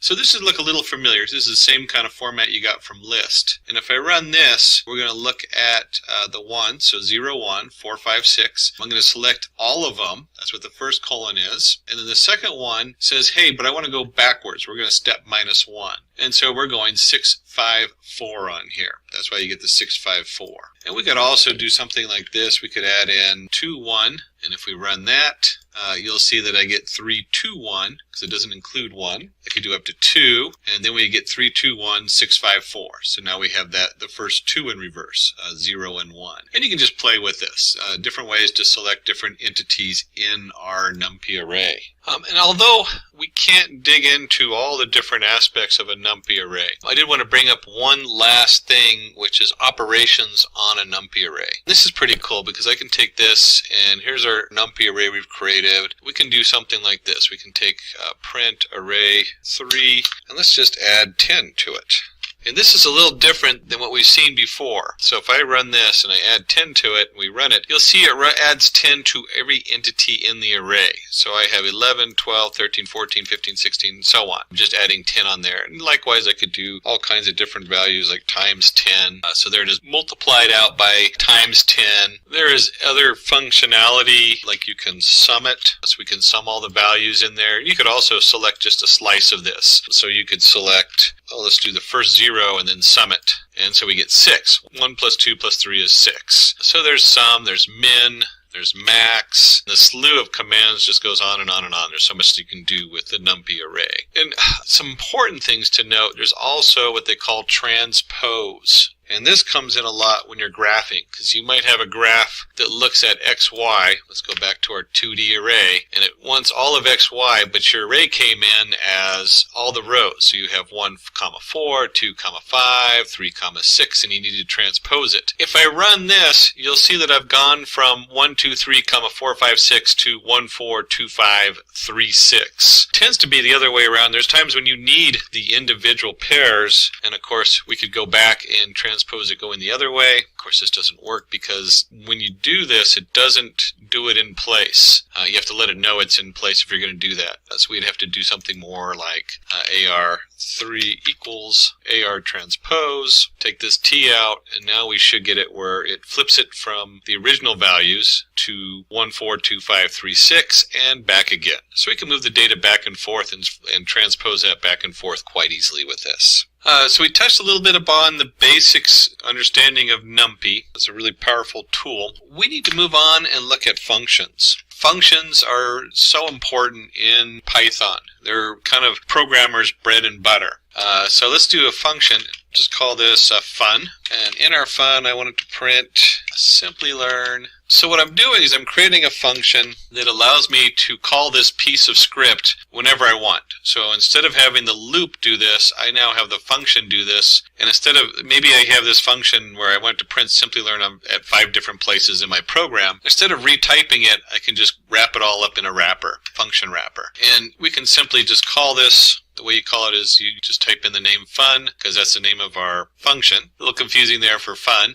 Simplilearn is fun. I like that kind of combination. And if we run this, you'll see it just simply prints Simplilearn, because this function executes whatever's in this indent. And you can see right here is our def. Lets it know it's a definition, the name of our function, and then a set of brackets right here. Now, if we want to do something, it's exciting just to be able to print something. Maybe we want to add 2 numbers. And let's go ahead and do A, comma, B. We can now put these numbers in these brackets, and this function now sees these numbers in here. And we can go ahead and print, let's just print A plus B. And I'm going to come down here and go add, and we'll do 4, 5. We'll run that. And if we run that, you see 4 plus 5 equals 9. Well, we might not want to just run it. We might want to actually have a value come out of it. And so instead, we'll do S for summation equals A plus B. And then I want to return this value. So now I can come over here and I can do, we'll just call N for number, equals add 4, 5. And if we print in, you'll see this whole process now brings it all together. So now I have my function. I'm sending it A, B. It's going to add A, B, and it's going to return the results for that. And then I get that under my in. So I set this variable equal to that, and I print in. And something I want to point out is that this return S is a tuple, and we'll talk about that again in just a minute. Or why not? We'll just go ahead and do that now. So we have our summation, and then we might have the difference. What's the difference between A minus B? Do minus B. And I'm going to leave this just as in so you can see what that looks like. But we're going to return S, D, the difference, sum and difference. And if I print it out, you'll see that it returns 9, that's our S, and D is a -1, and it's in a tuple form. So S, D returns this nice tuple. We can also, instead of doing this, I could do N1, N2, and then we could print N1, N2. And we did this earlier when we were assigning variables. It's the same thing, but instead of assigning this N1, N2 equal to whatever they are, 9, -1, we're having it return from our function. So it comes right out there, and then we can print the 2 different values. And then this is kind of an interesting thing. We can come up here and preset our values going in. And instead of A, I'm sending it 4, 5. I'm going to say A equals 1, B equals 3. Let's do this the other way around. Let's go 5. If I run this, now remember last time we sent it 4, 5, and I got 9 -1. Now I'm sending it 4, 5, and I still get the 9 -1. But if I take this out and I don't send it any values, it'll automatically default to the A equals 5 and B equals 3. And then we get our 8, 2. 5 plus 3 is 8, 5 minus 3 is 2. So we've covered a lot so far as the basic definition, sending it information, returns it as a tuple. One of the tricks you can do is a star args. They call them args and quarks. And we're going to talk a little bit about what the difference is between args and quarks. They are designated with the asterisks. So this is args. Now, I don't have to call it args. I could call it my args. That is not specific to the program. And we can just go ahead and print. I always like to do lowercase for the first letter, and then when I change names, uppercase. And that's just kind of a Python standardization for naming your different variables. And if I print my args, we can come back down here and I can do, let's just call this AK for args and quarks. I'll spell it out. Args underscore. There we go. And so if I go down here and I go, hey, let's call my function, paste that down here, and we'll come in here and I'm going to put in 1, 2, 3, 4. It might be I don't know how many values I have going in. I just know that I have a bunch of values that are going to come in. And I know what order they're in.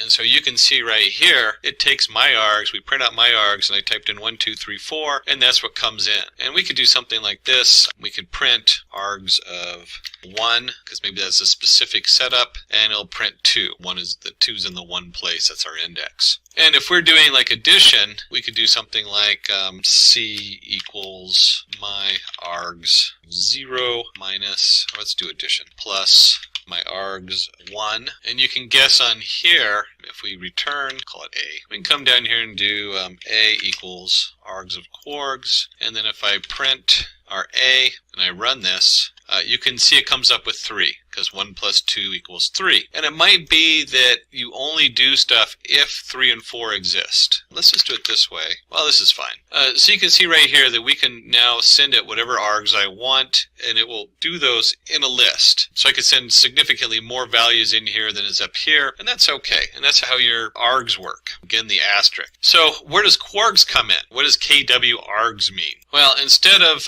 my args, let's go star star. Let's go asterisk asterisk or star star my KW args. And let's just go ahead and take a look and see what these look like. Let's print them out. Grab this variable up here. And again, it's the double asterisk. This lets us know that this is a quart. And down here, where I'm calling my definition, I'm going to go ahead and change this up, and I'm going to say A equals 10 and B equals 20.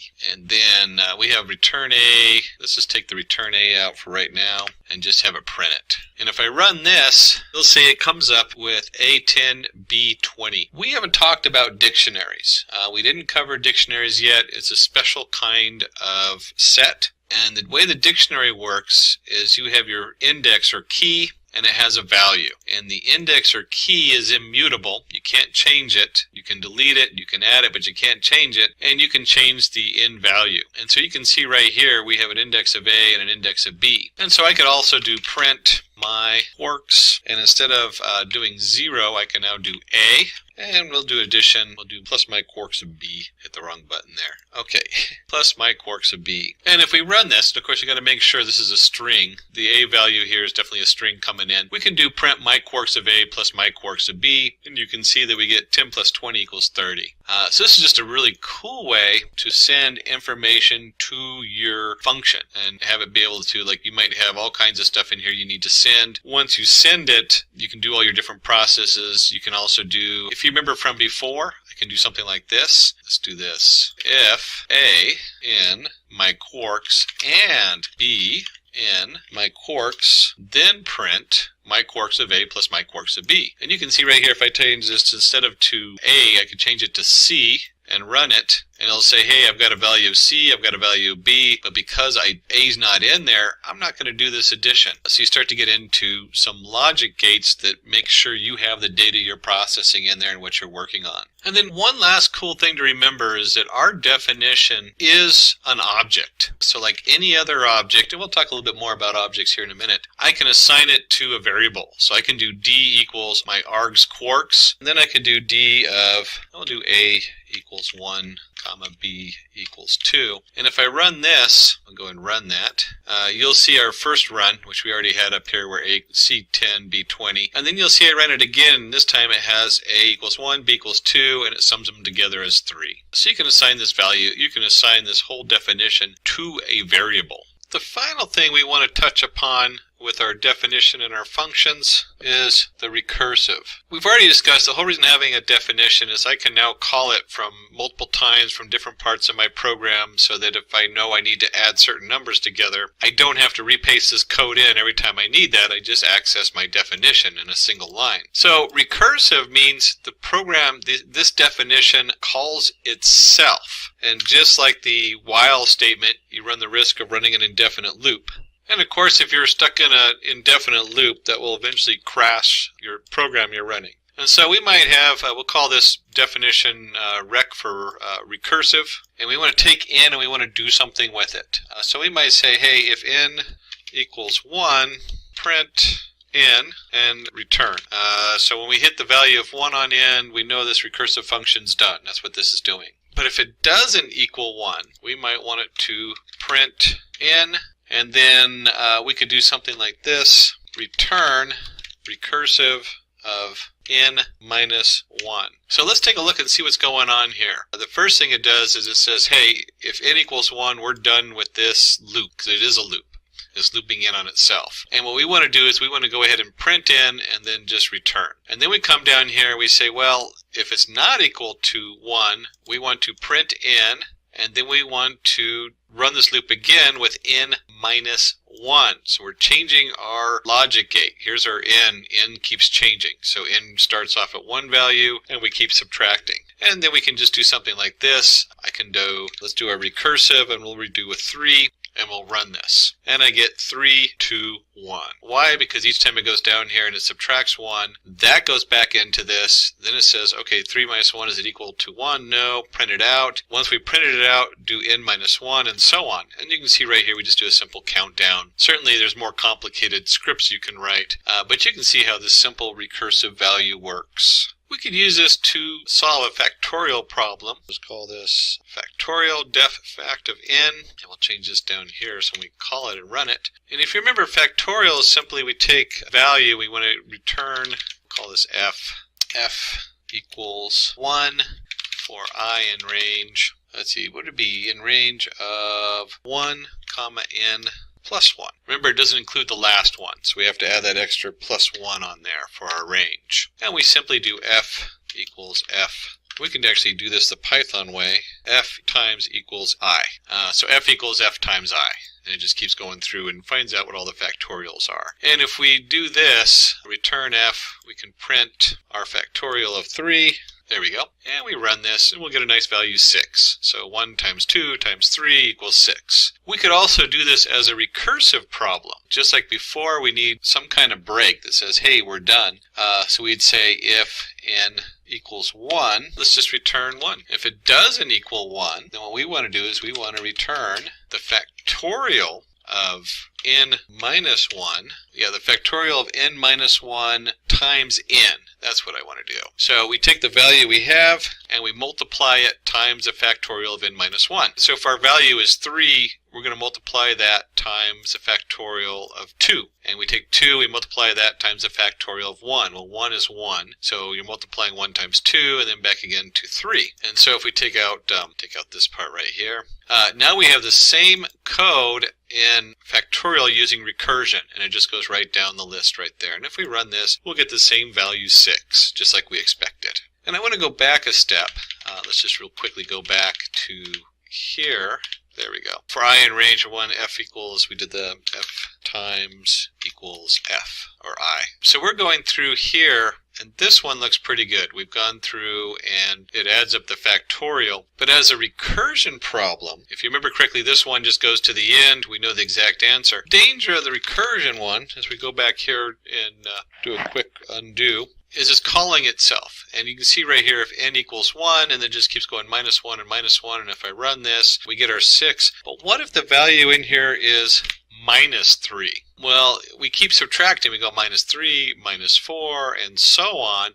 You can already see there's going to be a problem. And if I run this, it will crash the program because it gets stuck in a recursive loop. And here you go. It gives me the recursive error, maximum recursive depth exceeded in comparison.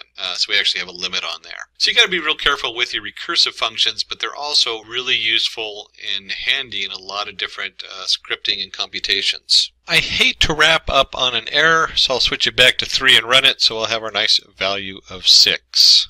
What we want to talk about next, Lambda. Lambda is a very useful tool, and especially when we get into what they call mapping and reducing functions.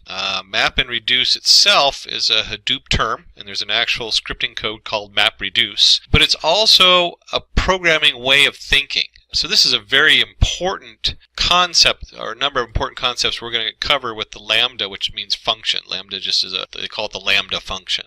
And how and why it works and how it's used. What we're going to do is we're going to take our add function from before. We had add AB, very simple function to do. We have s equals a plus b return. If I run this, it'll add the 10 plus 20 on there. 30, just like you would expect it from our previous definitions. The lambda function, or its basis, is it actually does all of this in one line of code. So that's the first thing we're going to start with, is our very basic lambda function.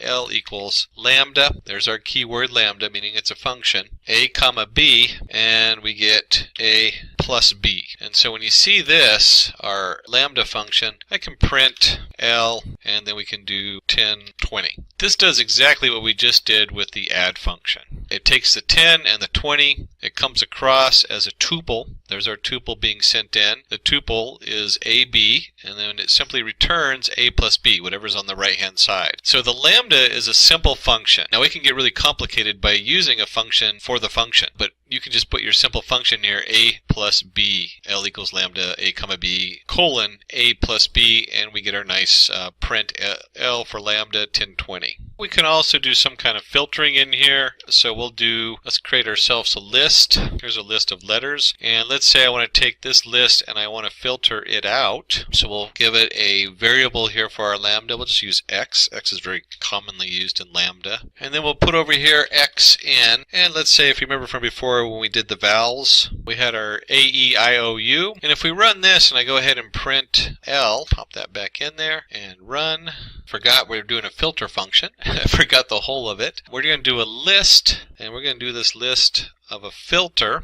So we'll need brackets for the list. I'll have my filter, and then I'll need brackets for the filter, what's going into the filter. And the filter comes in here. We're going to put the lambda in there. So let's break this down. I'm creating a list. From that list, I'm filtering out, and I'm going to use the lambda function. And the lambda function says, hey, for each entity in this list, I want to know if X is in AEIOU. And if it is in AEIOU, then at that point, I want to go ahead and add it to my list. And so here we go, we're adding it on to the LST, over filtering the LST, and we're returning the value to go into this list. What you can do is you could imagine that instead of this being a list of these, it might be a row in your database you're processing. So you have a lot of data coming in. And you can see right here, it filters it out, it gets rid of the B and the F, and we end up with our AEOA. It filters it out. So imagine that you're sending it a row in your database. So for each row, we want to know what the lambda is, and it processes each character in this data. This could easily be an array or columns. You know, from your row, we might have column A, name, first name, last name, address, and you want to know which one of these is part of something else. So we've covered filter. What I want to cover next is mapping. And a lot of times when I work with filters and maps, and I'm working with data, the terminology map, when you're thinking map, is everything you can do to one line or one row in your database. You don't need all the other rows to look at it. So mapping is another tool, and the actual use of map with lambda, we'll do a result equals map lambda, and then we're going to take each character in there and we're going to just go we're going to convert it to its ASCII code, and we're going to add 1 to it. So we're just going to adjust it to each one. And so I forgot and took out my actual list. Of course, Pycharm already remembers it unless I restart the Pycharm environment. so it'd still work if I ran it. So we have our list A, B, E, F, O, A. And then we're going to get a result. Let's go ahead and print the result and run it.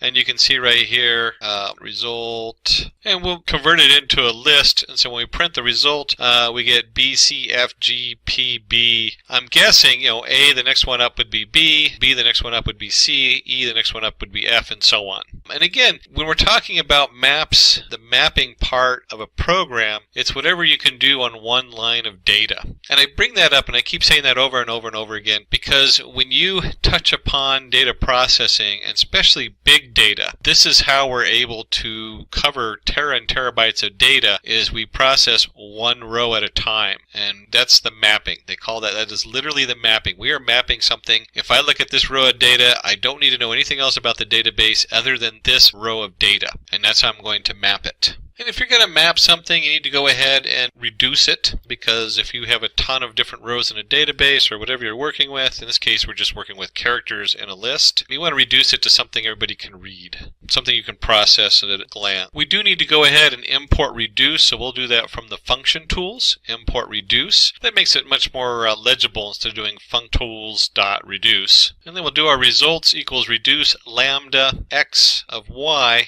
x plus y of our list.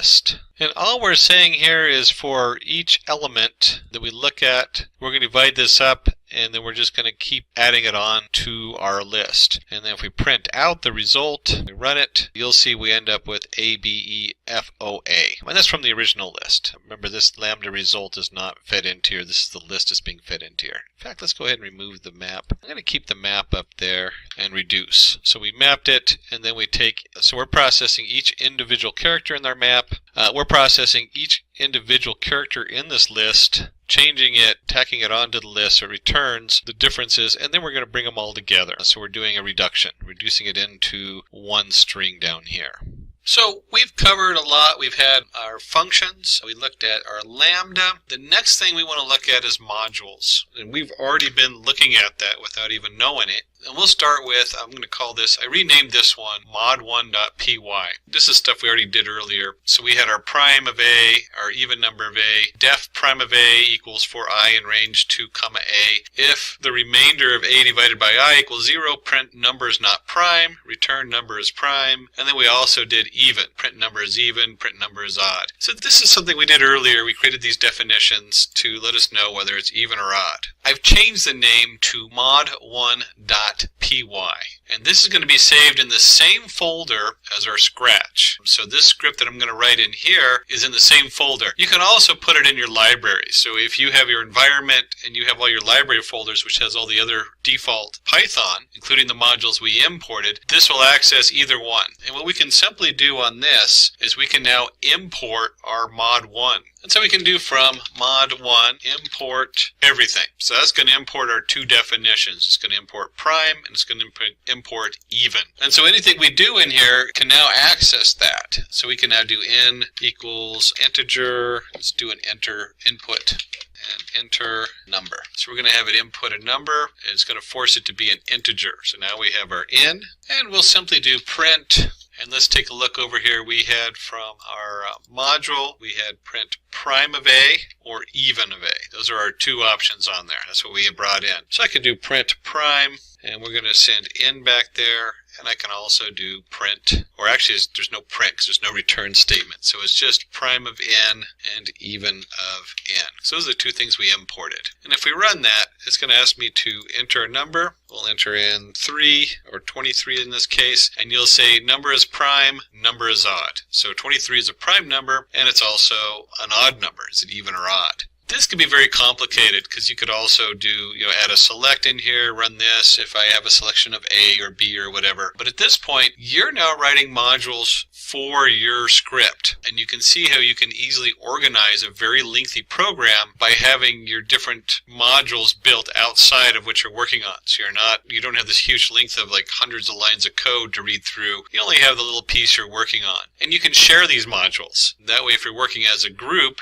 just like we imported math, or Numpy is NP, we can now share these modules with other people who can then utilize them for their projects. Let's go ahead and close out of this and clear up my area I'm working with. And we're going to jump into the next big topic. topic. That is not meaning that I just knocked my coffee over and spilled it all over my desk, but object-oriented programming. And we're going to start with the theory, because there's a lot of theory behind OOPS. It's been around since the 90s, very central to just about any programming language out there. And earlier when I pointed out that your functions, when we do the def statement, def whatever your function name is, that those are objects. We can actually set them to variables. And so object-oriented programming is what this is all centered on. We have an object. Everything in Python is an object if you look at it. Programming paradigm that focuses on objects. Every instance in Python is an object. So like I just said, everything you do in Python, you have an object you're looking at. An object has attributes, so we have data that's describing the object, and it has behavior, methods on the attributes. These are your definitions, your functions. And your attributes are your list, your arrays, your Numpy array, your variables. All those are attributes. And so, for example, if we have a BMW, I don't drive a BMW myself. I actually have a beat-up pickup truck. Given where I live, I would prefer my pickup truck to the BMW, but if I live someplace else, I would definitely like a nice BMW to drive around. So for an example, you have year, manufacturer, maximum speed. Those are all attributes of your BMW. And for behavior, you might display the speed, because the speed's always changing. So there you go. Those are all behavior. As you accelerate, the amount of gas going into the engine changes. As you push on the brake, you're pushing on the brake is a behavior and is changing the speed of the car. So we define a class. Class is a collection of similar objects. So, for example, a car, we have BMW, we have Ford, we have an Audi. The inheritance mechanism for a new class to use the features of another class. So we have a number of different things. Inheritance, we might have our class, which is vehicles, and then under vehicles we might have cars. And cars inherits all the different stuff from vehicles. So we have inheritance, so you can create a class from another class. The feature preventing data from direct access is called encapsulation. So when we have our object programming, we have integers. We looked at integers. You can't actually access integer. You assign a variable that has all the different features and functions of an integer, but you don't access the actual integer object. You can, but generally you don't. You have it encapsulated so that it's never altered. And polymorphism is a feature of using the same function in multiple ways. So you can think of this in our example of vehicles and cars. We might also have vehicles and bicycles. Well, bicycles accelerate very different than a car does. A car, you step on the gas. A bicycle, you step on the pedal. Both of them have a similar acceleration. You want to polymorph that function so that it works the same for both of those, but it does something very different. So let's go ahead and create our class, and we'll call it car. We have our semicolon here, which says that whatever comes after this is indented as part of the class car. Now, there's some things we're leaving out here. You'll almost always see brackets and variables in there. We'll look at that in just a moment. Let's just start with the class car. And we might have car type.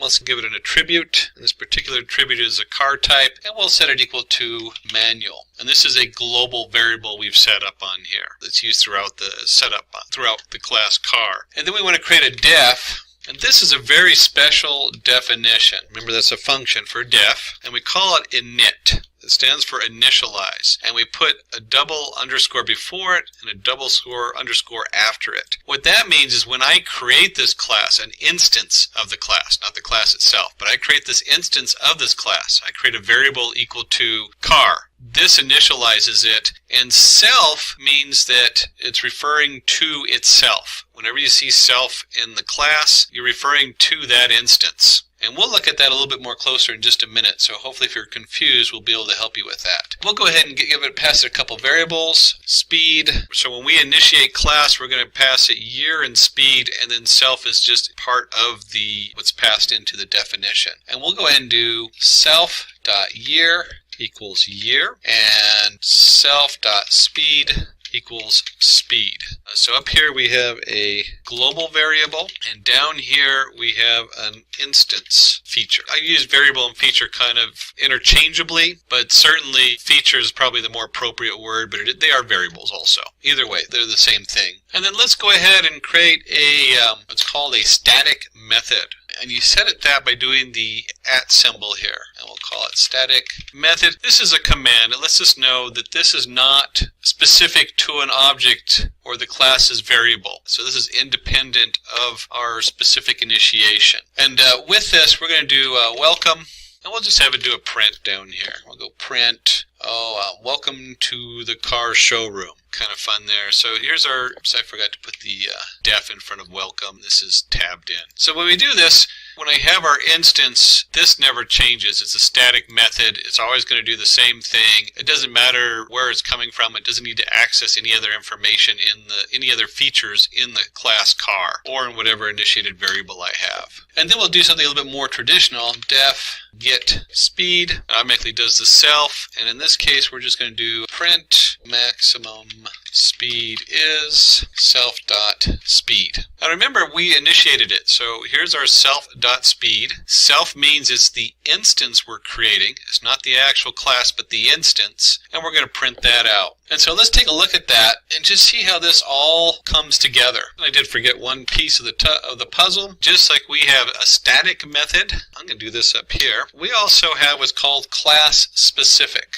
So when you have a class specific method, you denote that with class method. Now remember, the static method doesn't care anything about what's in the class. It doesn't care about the initiation. It has all the information it needs. With the class method, we need to go ahead and have information that's class specific. And we did that up here when I did class and I did car type equals manual. So that's the feature that we can access underneath this title. And we'll create a definition here and we'll call this type. We'll just do CLS because it's a class method. That's what the CLS stands for. And then we're going to do print. We're in a nice showroom and we say these cars are, CLS.car type. So the CLS just refers to the class. Class are variables without the self in front. So when I have a class or a feature underneath class, any instance I create is going to have car type equals manual. Where when I initiate it and I have self, any feature like self.year, self.speed is going to be just that instance has that feature and whatever value we put into it. And then we have a static method which only accesses the static method. It doesn't have any other information coming into it from either the class or external. And then you can see here we have type class,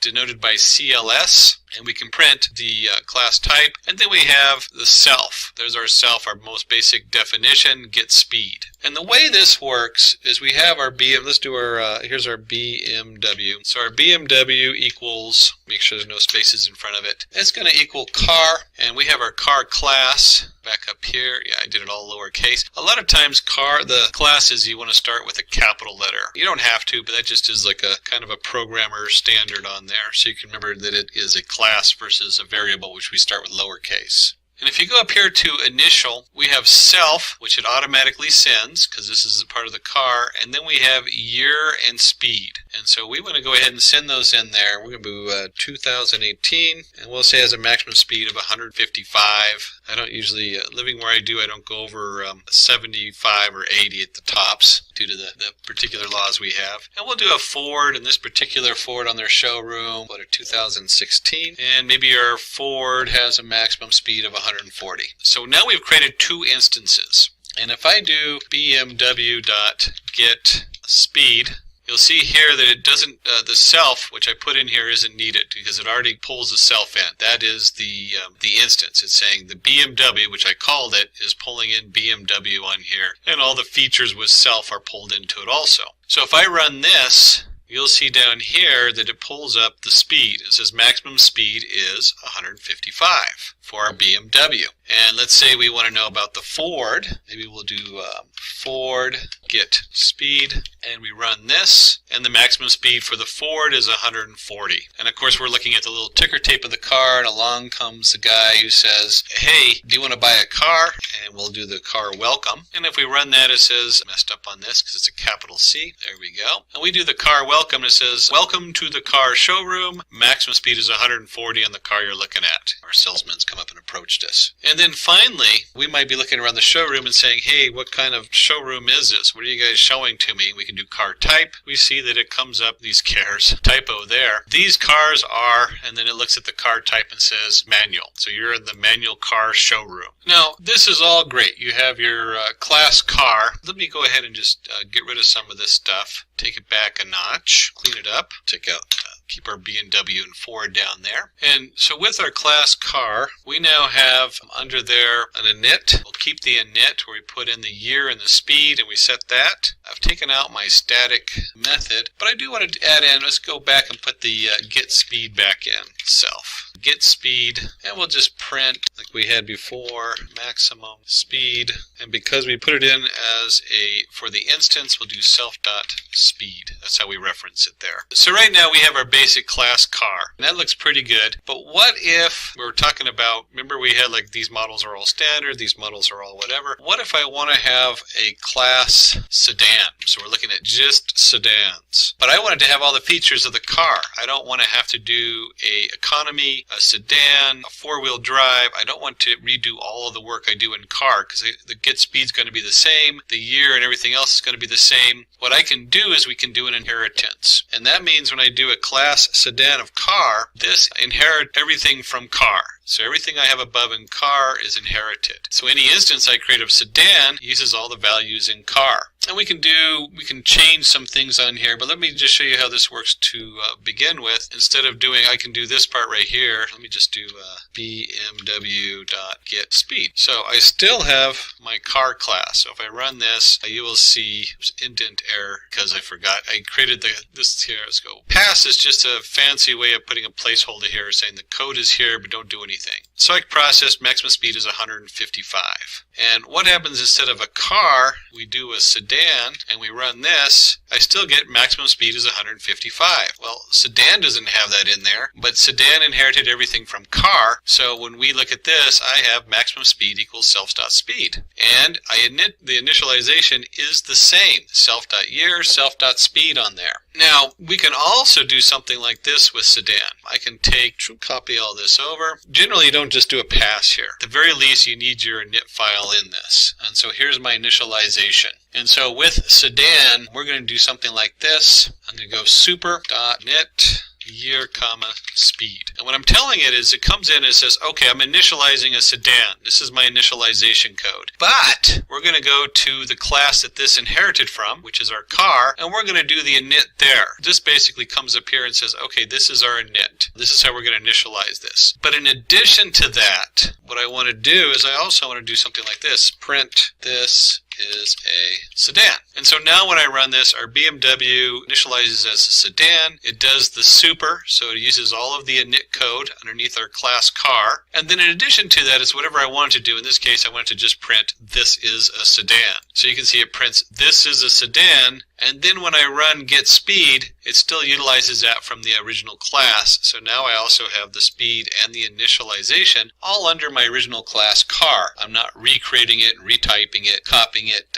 down there. And just like we have defs up here under class, we might have certain definitions which are very specific to the sedan. So maybe we have open trunk. So we'll put that in there. There's our definition for open trunk. And all it does is print open trunk. And so I can do BMW.open trunk. And if I run this, my BMW now can open the trunk. So now it has additional functionality that cars doesn't. We can see this if I do Ford.open trunk. And if you guessed it, it'd give us a error. You're correct. Car doesn't have an open trunk. I'm sorry, it's an error. This Ford, maybe it's a Ford truck, doesn't have a trunk, so it can't open it. So this is only if it's a sedan does it have open trunk underneath of it. And this, just being able to add new definitions is our polymorphism. We can polymorph our class to do things the original class couldn't do. And we can go ahead, we could take this, let's change this up a little bit here. We'll initialize this with name, and then self.name equals name. And instead of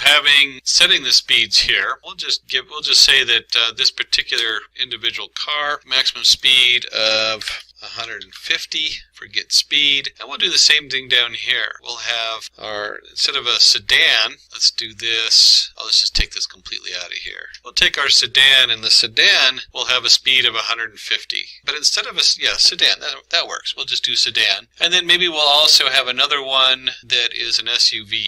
And so our SUV class, they all have a maximum speed of 120. Name this SUV. And so now that we have these two classes, they're both inheriting from cars. So when we send something to them, we're going to send name, self.name, and then we have def get speed, which is going to return 150. Class SUV, maximum speed is 120. So we're storing the name underneath each instance of it, and then we're also going to get a different speed each time. Let's do a list. We'll do a car list. Here's our list of cars. There's our brackets for our list, and then I'm going to do something kind of fun here. Here's a sedan. Now, the sedan is the class. So that's an object. So I can make a list of that object. And in that particular object, we're going to give it a name. And the name of this one is going to be, it's a Camry, very common car out there. And then I'm going to create a second object, and it's going to be an SUV class. Now remember, we also did variables as definitions. Certainly you can put anything that's an object into a variable. So these are a list of classes on here with their calls. And the SUV, we're going to do, I guess, Scorpio. I'm not too familiar with the Scorpio car, but I guess it's one of the common SUVs in certain areas. So now I have a list of two classes, and these classes are both initialized, the first one with Camry and with Scorpio. And from before, we can do for car and car list. So we're going to do each car, and then we're just going to do something simple like print, in this case, car.name. And kind of a fun one, we'll add the plus sign in, and the brackets, and the colon, and give me just a second to put this together, comma end equals double brackets. This is basically, we're telling it, don't print a new line. I want to print the car followed by car.accelerate. So remember we did get speed, so we'll stick with get speed. Control copy. Get speed. Put in our double brackets. I'm just going to add a space up here and here. Oops, actually goes at the beginning. So if I run this, it should go all the way through this list. Here's our for loop. Remember this, how we talked about iterating through a list of objects. There's our car list. And as we go through, we see Scorpio.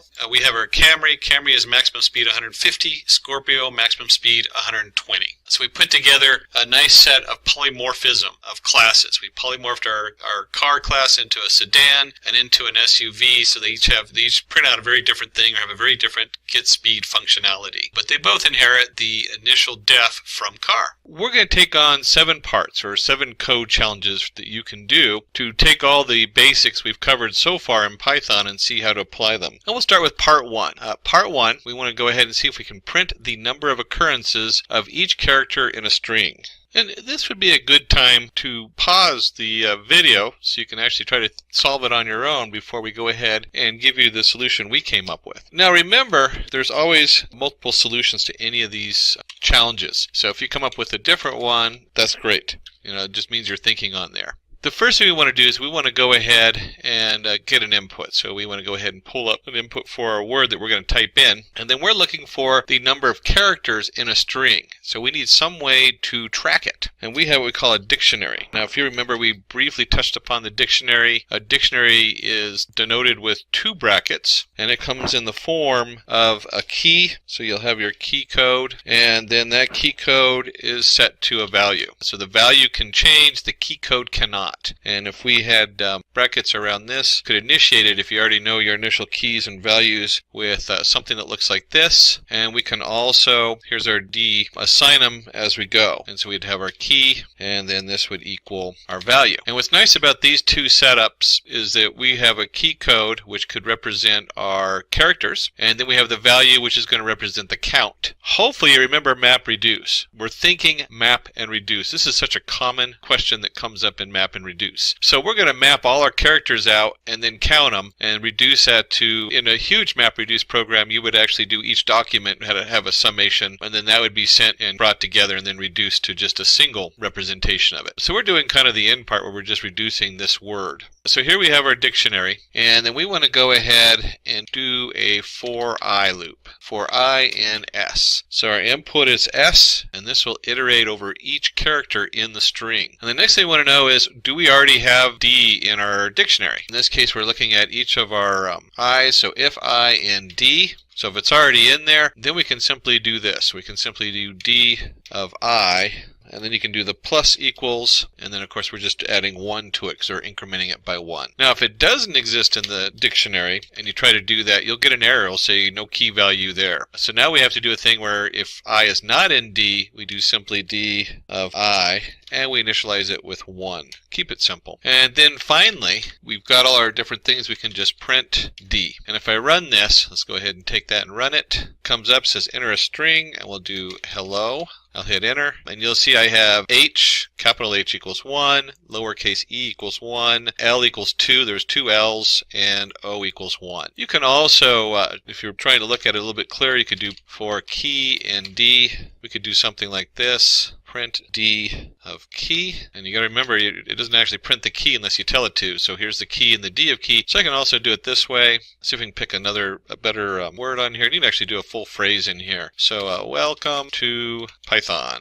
And hit enter, and you'll see that we have W1, E has 2, L has 1, C1, O3, M1, there's 2 spaces, T is 2, P is 1, Y is 1, H, and so on. So this is a very simple set of loops, but it covers a lot of interesting key points that you'll use throughout any kind of big data or map and reduce program. So let's move to part 2 or challenge 2. Let me just clear my palette so we have a nice palette. And what we're going to do for part 2 is we're going to insert an element at the kth position of a list. And again, pause it if you need to. Let's go ahead and create our list. And in this case, we're going to do just a standard list. We'll do some mixed elements. We'll have like 23. It looks like they sent me an example of the list. Let me just grab that. So let's do 23. Hey, 89 Python. So we have a nice list there with 1, 2, 3, 4, 5 objects, or 0 through 4 if you're thinking indexing. And let's go ahead and do this. Let's just print the original list, comma list. And then we need our input, n equals input, and I guess we need to put where we're going to enter it at. So it says input, and let's do enter an index between, let's see, we can do this a couple different ways, but let's say we do 0, which would put it at the beginning, and then at the end. How would you get to know the end? Well, we could do this, plus string of length, in this case length of list. And remember, we don't want it to type in the actual, well, I guess they could type in the actual end. So it could be 0 or it could be the very end of the list. So this end should give us a nice input. And then let's have an object, or we'll just call it K. And actually, let's put this above. Sometimes it's nice to put these in a different order. K equals input. Let's go ahead and have it enter an element. And so this will automatically be a string that we enter here. I'm going to go ahead and just add a space there so it stays on the same line. If you have a larger screen, this might look better if it goes down a line. But in this case, I want to go ahead and just keep that in the same line. And we'll do this on here. I'll do plus and add a space. And this will be our element N and K for the actual integer. And we want to make sure this stays as an integer. So let's go ahead and take this whole thing and add integer at the beginning. It's for our index, and an integer at the end. So now we have our input. We're going to add an element. In this case, it's going to always be a string, unless we want to try to convert it. And then we're going to enter in where it's going to go. And so how do we get there? How do we put that in that list? And so there is actually a number of ways. You can actually do an insert. But let's say we don't have the list insert command. Make it a little hard on us. Let's go ahead and do this. Let's go ahead and do a list append. And we're going to append, in this case, K. That's the entity we entered in here. So if we pretend not to do the list insert and we have the append, we can append our value onto the end of our list. And what we're going to do, and again, there's like so many different solutions for this. I mean, if I was just doing an insert into my list, I would just do an insert. But let's say sometimes you have to do, other than finding out the spot on there, you might be comparing the values or doing something else going on. So what we can do is we can go for I in range 0, length of list. So we're going to create an integer that comes in here and just starts at the 0 index. so I for index, and just pages through all of our objects in the list. And what we want to know is if I is greater than, and we had our k value. Now if you did, like I did up here, 0, you could also do k value equals 1. So this gets a little tricky on your input if you're talking about your end client. Do they know to start 0 as place 0, or do they start with place 1? So that might change your coding and how you put this together. Those are things you'd want to think about. And we're going to do temp equals list of I. So we go ahead and we look at our list and we say, okay, I'm going to pull this object off. I'll create a temp here, list of I equals n. And we're going to swap in our n value. And then we'll do n equals temp. So let's take a look at this. I have if I is greater than k, and since we're starting with 0, we'll go do I is greater than or equal to k. That's just because we're starting with a 0 instead of 1. And we go ahead and create a temp variable that goes to that pointer. List of I then equals n. That's our last element. In this case, it's the one we entered. And then we set n equal to temp. So we take this and we take whatever's in that position, we put it in temp, and then we just go all the way through. And what happens is it'll just keep replacing that value all the way to the end. And let's go ahead and see what that looks like. Before we do this, I guess we have to print out an answer. So we'll come down here and we'll go print and our updated list, comma, and this is just list. Let's go ahead and run this. And we'll go down here and let's enter in hello. And I always like to do the extremes. We have 0 and 5. So let's go into 0 and enter. And we have our list, which is original 23 all the way to Python. And now it says hello and puts it right at the beginning. And if you're going to do that, you should also test out the end of the list. So what happens if I put in 5? And then it comes up and you see it puts hello at the end. What happens if we put in 4? Double check. Here we go, 4, and it comes up on place number 4. And I'll do one more test on this, just because I really don't like things going out the door unless I know they work. And we'll put in 1, and you'll see here 0, 1, 2, 3, and so on, and there's our hello. And you can see here we had a nice setup on that. We have our input, and we just go through. It's really important to note that we're iterating through each value, and we're seeing if something important is going to need to change that value. This could be almost anything. This could be that you need to alter, not only insert the value, but maybe increment everything past it with +1 or something. There's all kinds of things that can come up, little weird logic that you wouldn't think of until you start messing with it. Challenge or part 3. Check if the substring is present in a string without using the find method. I remember back in the 90s, this was central to all of your programming, was to do all these little things. Now, of course, they have find built into the functionality. So string, we need to have our input. We're going to input a string, and we're going to input a substring, and we'll call them st for string and sub for substring. And I'm going to jump ahead a little bit here and then come back because we want to look at something. Let's do count equals 0, and then we're going to do our loop for I in range 0. We want to start with position 0. And then we want to go to what? That's where the question comes in. Well, we could do the length of the string. Now there's a problem with this, and that is that the substring might be 5 letters long. So if I go to the length of the string, I'm actually comparing the substring to something that isn't even there. So I'm going past the end of the string that's not really worth doing. So how do we figure out that number? Well, we can do L equals length of our substring. So now we have a value for how long the substring is. And we simply take the 0 to length of string minus L, and then we want to add 1 on there. So remember that this length, it goes exactly to that length without including it. So we have to add the +1 in there to include the very end of that. So 0 to the length of the string. So the next question is, how do we know we have it? Well, if our substring equals string, and we want to start from position I, and we want to go to I plus L, the length of the substring. So if they're equal, we'll print count plus equals 1, our increment of 1, and we'll do print substring. Here's our placeholder, S for a string found at position, and then here's our placeholder for a number, or D in this case. And we'll go ahead and give it just a space off of here. Oh no, that's fine. We don't need a space on that. And then we have our ampersand and percent sign and our tuple. So here's our tuple. We want sub comma I. So that'll put that right in there. This will tell us that it's in there. Each time it finds a substring, we're counting it. And then we print it out that it's part of it. A little redundant because you'll just print out the same thing over and over again. And then we can do if count equals 0. We can print substring not found. And of course an else statement, else print, and we'll do substring. Here's our place marker again, S found, another placeholder, D times. And then we can, if you're going to do your placeholders, of course you have to do your tuple at the end.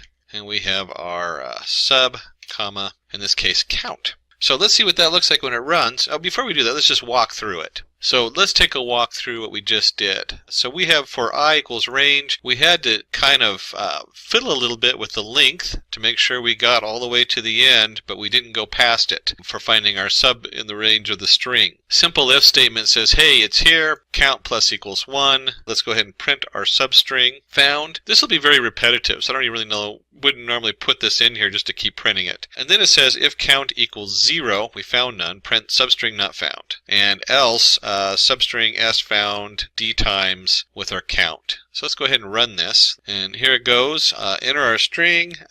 Welcome to Simplilearn. I'm going to hit enter, and we're going to look for the, let's go 2. And it gave me an error. So what happened here? And I, of course, get an error. Hopefully you caught this error when I was putting it together. This should be a colon, not a comma. This is a straight list. So that's why you got to remember what array you're working in. And it does happen. And we'll go ahead and run this again. And we'll do welcome to Simplilearn.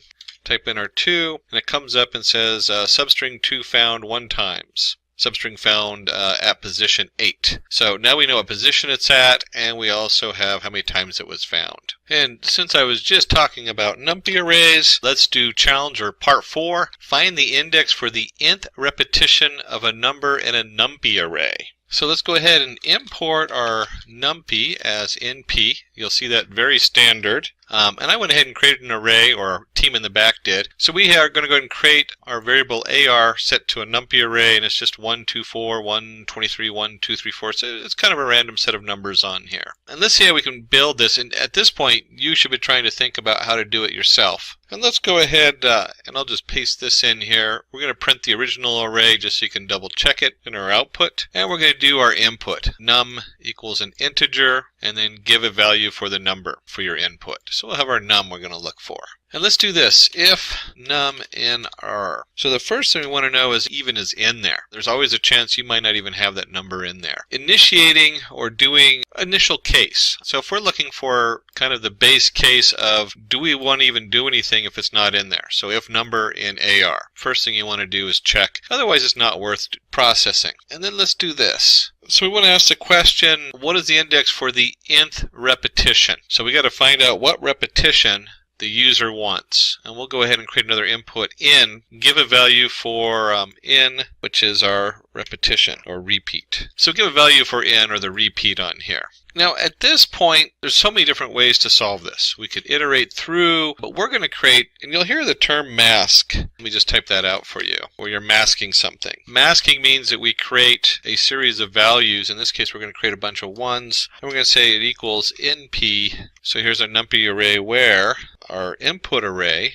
equals our number. So this is going to return a Numpy array of either 1s or 0s. And then we can actually test it and see what's in there. Now there's other ways. We could just iterate through the Numpy array. Usually when you're working with Numpy arrays, you try not to iterate across them. The whole purpose of the Numpy array is to let it leverage the back-end code so you're not wasting as much resources. And you know what? Let's go ahead and print 1 out just so you can see what that looks like, what this masking does. So NP where r equals number. And let's go ahead and run that. And here's our setup. Let's enter in the number 1 and value for in repeat. It doesn't really matter because we're not doing anything with that yet. We'll put in 3. And if you look at the output of this mask we've created, it's set up and it returns an array, and the array is 0, 3, 5, 9, 15, 18. It returns all the positions of our number in the array. So here's NP where r equals number, and then we just called it 1. If you print 1 out, you can see we just get a nice list of indexes, and this is really useful to us. Let's go back in here, and then we can very simply on the indexes do if we have our n, and we'll do less than or equal to the length of our 1. And remember, this is a tuple coming in this array. So we have the first part is the actual indexes, and the second part is our D type. So we really want to do the 1 of 0. And this is important. If you haven't worked with Numpy arrays, or even if you work with them a lot, sometimes you just do a quick printout to find out what it is you're looking at, so you can remember the format on there. And we'll do this if it's less than or equal to the length of 1 of 0, then we can simply print 1 of our 0 position.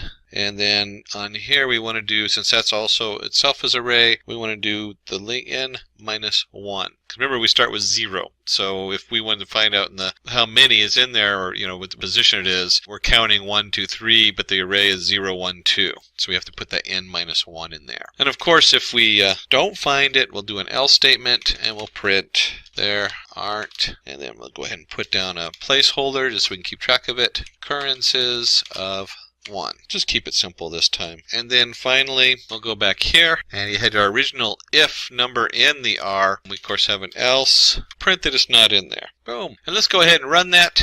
And we have our list down here. Let me move this thing back up so we can see what the run looks like. Let's look for a 1, and we want it to repeat, have a 4th, and it returns it in position 9. There we go. And if we went up here and entered in, let's enter in just a random number. I don't see the number 33, so we'll put 33 in there. 33 not in the array. So it doesn't even go through because we put that initial test right at the beginning that says, hey, if it's not in here, don't even bother. And then we went through and counted them. Now, you probably found your own solution. Very central to our solution was the where statement, where it's going to map out the indexes of this occurrence where r equals number. And this is part of masking. There's all kinds of ways to mask your data. Usually you mask the whole array across something when you talk about masking. In this case, we're just returning a simple array where it lists the indexes. Let's go ahead and clean our screen here for part 5.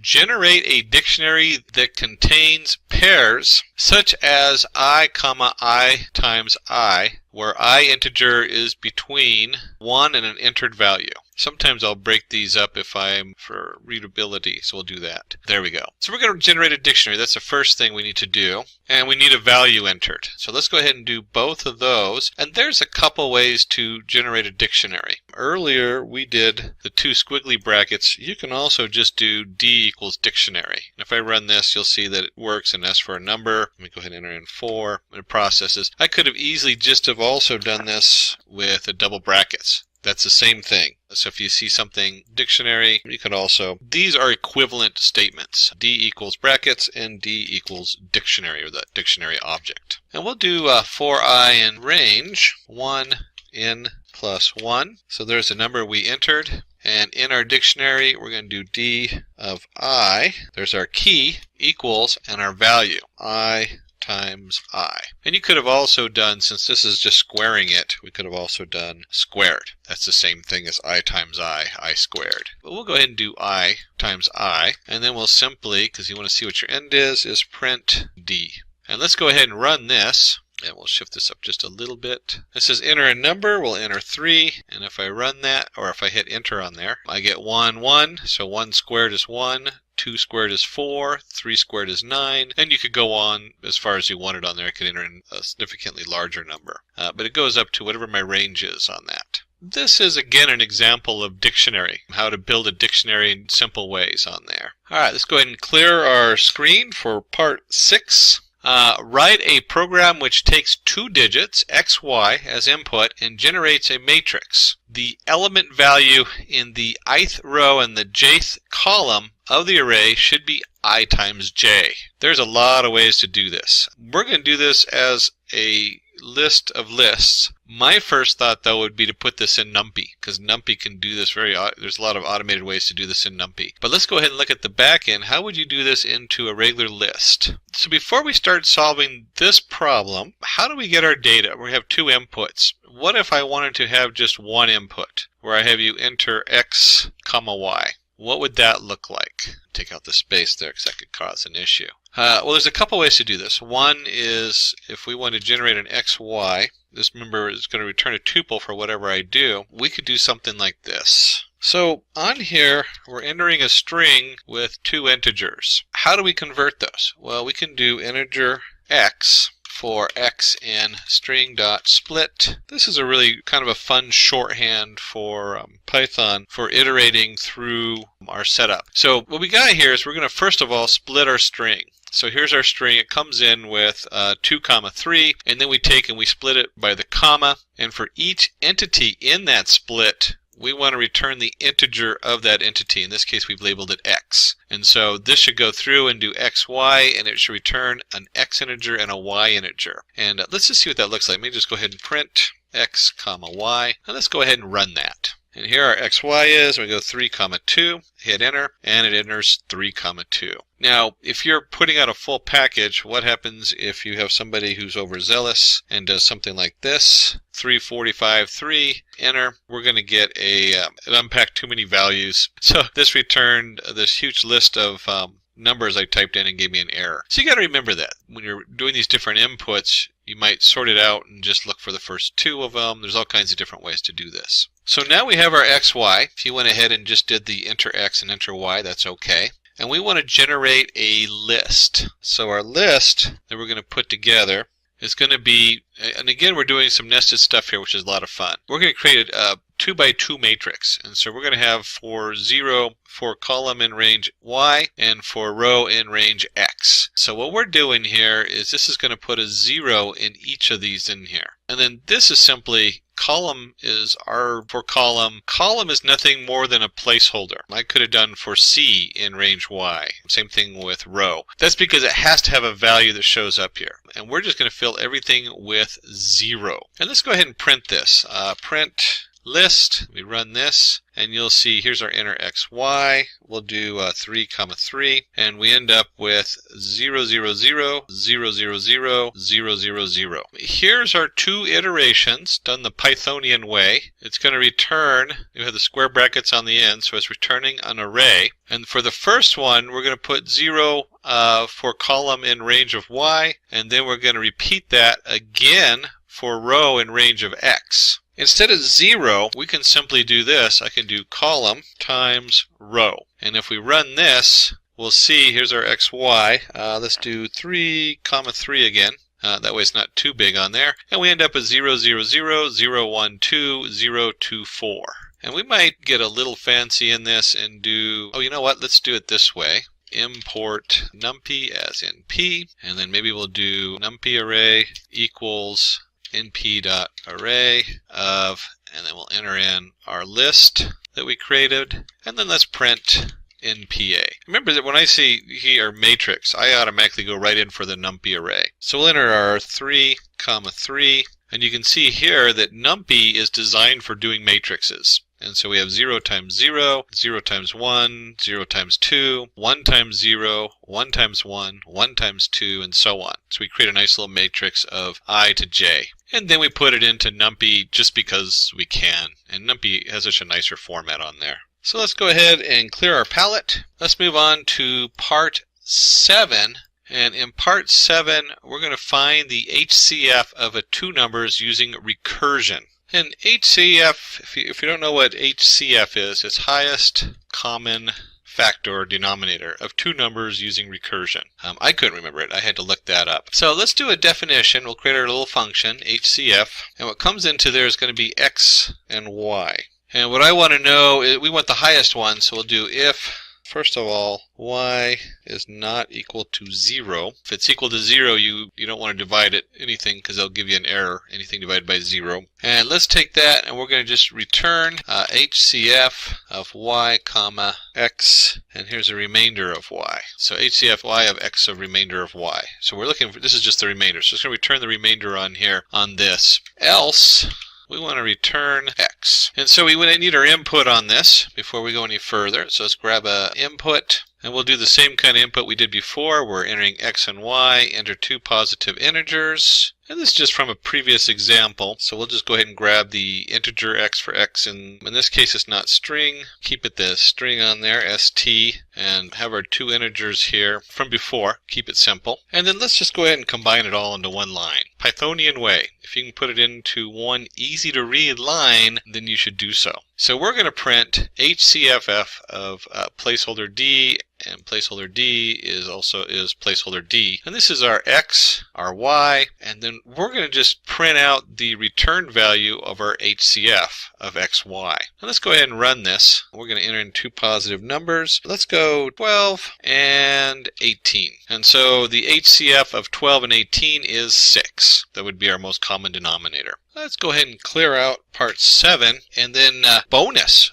We are going to throw in a part 8, quick sort. So we have bonus round part 8, quick sort, and we're going to positive list of integers. So we're going to do a quick sort on positive list of integers on here. There's like so many different ways to do different sortings on this. One of the ways to do it is to look at our list and then partition that list. And then you go through that partition and you sort it, and then you sort a smaller list and a smaller list, and so on and so on. So that's what we're going to do on this one. Before we start though, we do need to go ahead and grab our data and set that up. And so you can do it a number of different ways. We can do comma separated. We're going to switch it up a little bit on this one because it's just fun to try different things. And we're going to do enter in number of objects in the list. We're going to enter each of those values into our array. In our array, we're just going to input an integer of them, print the original list. This should be pretty familiar because we've done so many inputs in this lesson and the last lesson. All we're doing on this one is we're just appending the input here and how many inputs, and so it'll go down the list. And if we go ahead and just run this first piece of code real quick, number of objects in the input, we'll do 3. Values of the objects, we'll do 3, 2, 5. And you can see here's our original series, 3, 2, 5. Pretty basic and straightforward.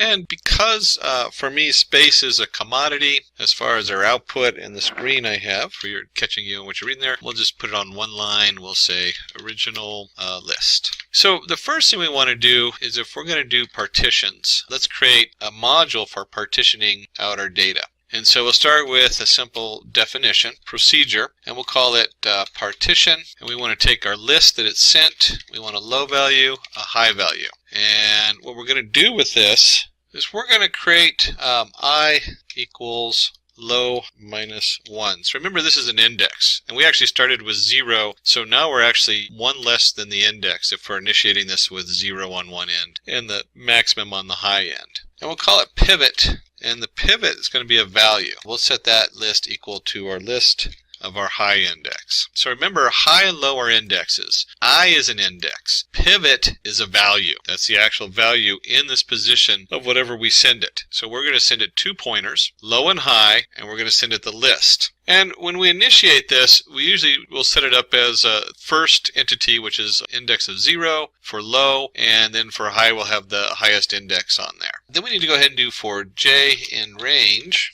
low, comma, high.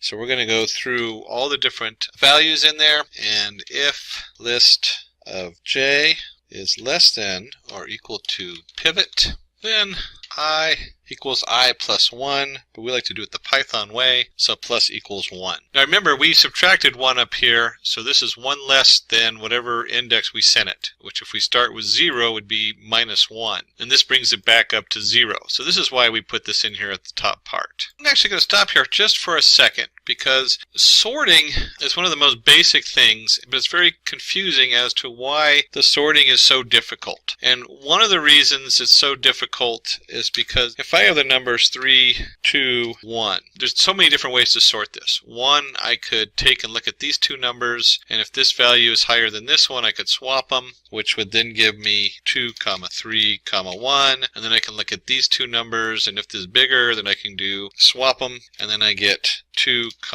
1, 3, and then I got to start over because now the 2 and the 1 aren't in order. And so you can see with the lengthy list, whatever I do starts running into factorials, n factorial runs. And there's no real easy way around this, because if I put a reverse list 3, 2, 1, it's going to maximize how many runs it takes. And so finding different ways to sort the data depending on what you're doing can be really confusing. So understanding just what's going on with this particular sort we're doing helps to start understanding understanding where this problem occurs, and certainly there's tools out there to sort it for you which are already maximized. Sometimes you have to sort on values that aren't, the value you're sorting on might be different. It might be, instead of sorting on j, it might be the remainder of j divided by something, or it might be the percentage of j over another column. So being able to sort these things is important, and knowing how this works, the logic behind it, is more important than the actual coding at this point. So we get in here, we go I equals I plus 1. So remember that I put, in this case, we did it somehow reverted there. I plus equals 1.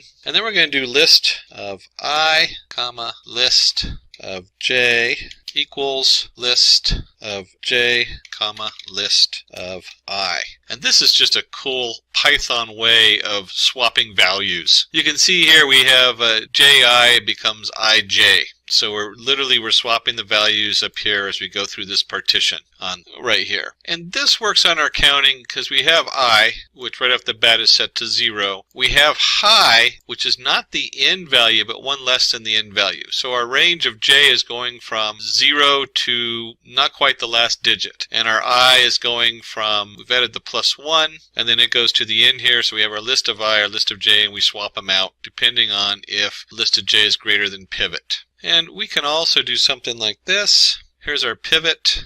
We'll just take our pivot out up here. So here we have our list of high is going to be our pivot number that we're switching around, and we're just iterating it through and swapping values. And then finally, we'll go ahead and run this one more time. List of I plus 1 of list of high equals list of high, comma, list of I plus 1. So one last swap at the end. Now, if you're looking at I equals low minus 1, let's do this. This is kind of fun to do. Clean up our code a little bit. I'm incrementing it right here. Why? I don't know. I can increment it right afterwards, and it has the same result of taking the minus 1 off of here and just adding it after I need it. And this then carries down to here where I have I plus 1. Well, I'm adding it at the end, so I don't need to add it again. And we simplify it down to I equals low. Following our I's through there, we have list of I, list of j, list of j, list of I swapping. Here's our increment, and then our final swap at the end. And what we want to go ahead and do is we just want to return I plus 1. And so if we're going to have our partition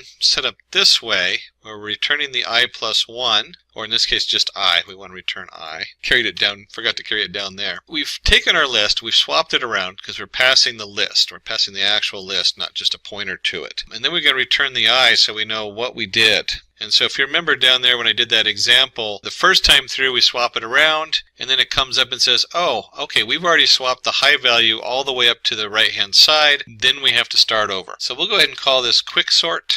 And the quicksort is going to take the list, a low, and a high, just like we did for our partition. And what we want to do that is if low is less than high, then we want to go ahead and partition the index. Let me fix my tabs. There we go. So PT is the value from the partition that's coming back. That's what this I returned. And so we would go ahead and partition our list, and we have our low and high value going in there. If we're going to partition our list, once we get the PT back, we can go ahead and do a quick sort on the same list, low, comma, PT minus 1. So it goes through the list, it moves the highest value to the end, and then we want to take that PT it returns and we want to subtract 1 because we know where the high point is. So now we have a shorter list to go through. And we sort it from the other end too. We'll do a quick sort, and we'll do our list, comma, PT plus 1, comma, high. So we're coming out from the other end. So we're basically sorting the list going both directions on here. So this is our sort on this one. We've now sorted our list, so we need to go ahead and call that. And we can simply call that, let's see. Oh, we can print out the list. Let's do this. Let's go print. There's our original list, sorted list, and we'll put our little placeholder. Or you know what? We won't put a placeholder there. We'll just put a comma in. And of course, it probably helps to actually return the list. So we'll go up here and do return list that we've nicely sorted on here. And we'll come down here to this part and do quick sort. And we have our list that we put in. We're going to start with 0 for initiating it. And then we have our high value, which is simply the length of the list. Because that points to, it's actually length of the list minus 1. That's going to point to the last index. And then real quick before I run this, let's do some quick cleanup here. The original list, and then we want to create a second list which equals the original, and then we're going to print our sorted list and we're going to send it this information for our quick sort. So let's go ahead and see what that looks like. Let's go ahead and run this. and we're going to enter our number of values. We'll just do 3, and we're going to enter in 3, 2, 1.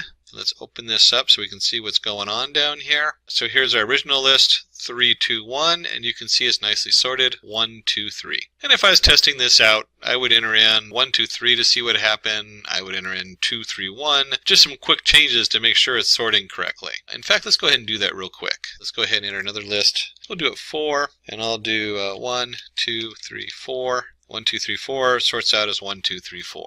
And I actually know from doing these so many times that that's more than enough on these. But just in case, let's go 2, 1, 3, 4. And 1, 2, 3, 4. There we go. Quick sort for our list.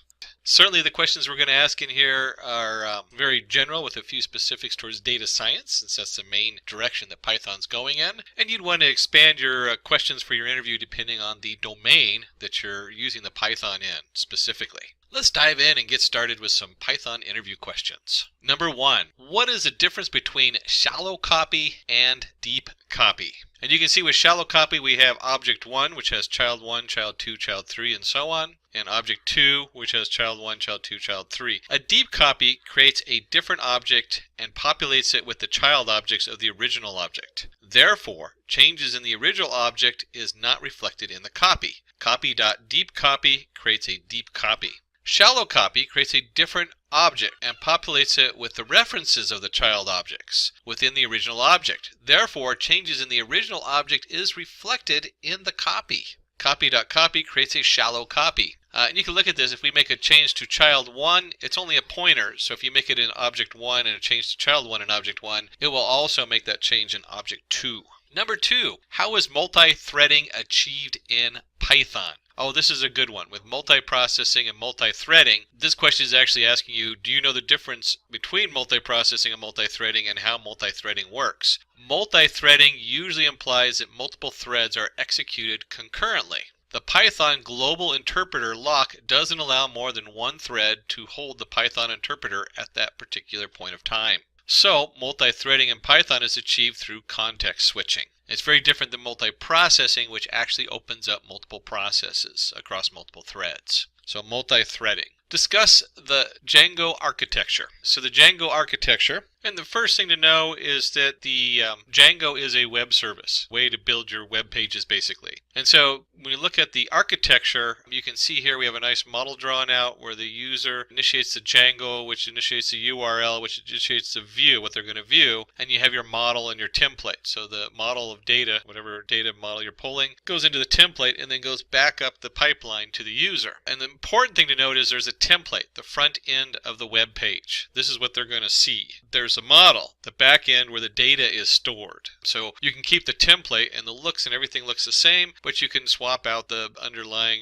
information that goes into that template. Then you have your view, which interacts with the model and template and maps it to the URL, and then the Django serves the page to the user. So your Django grabs it and says, okay, thank you for the URL, and here you go, user. What advantage does Numpy Array have over nested list? So Numpy is a module you import. Almost always see Numpy, import Numpy as NP. Numpy is written in C, such that all its complexities are backed into a simple to use module. Lists, on the other hand, are dynamically typed. Therefore, Python must check the data type of each element every time it uses it. This makes Numpy arrays much faster than lists. I would also add in that Numpy has a lot of additional functionality that you don't have in lists. So there's a lot of things you can automate in the Numpy. Quick flip over to our Jupyter notebook. Any IDE will work. If you're going to do a set of interview questions, taking a quick look at code is always important. We have our import Numpy as NP. We'll go ahead and import time. Here's our list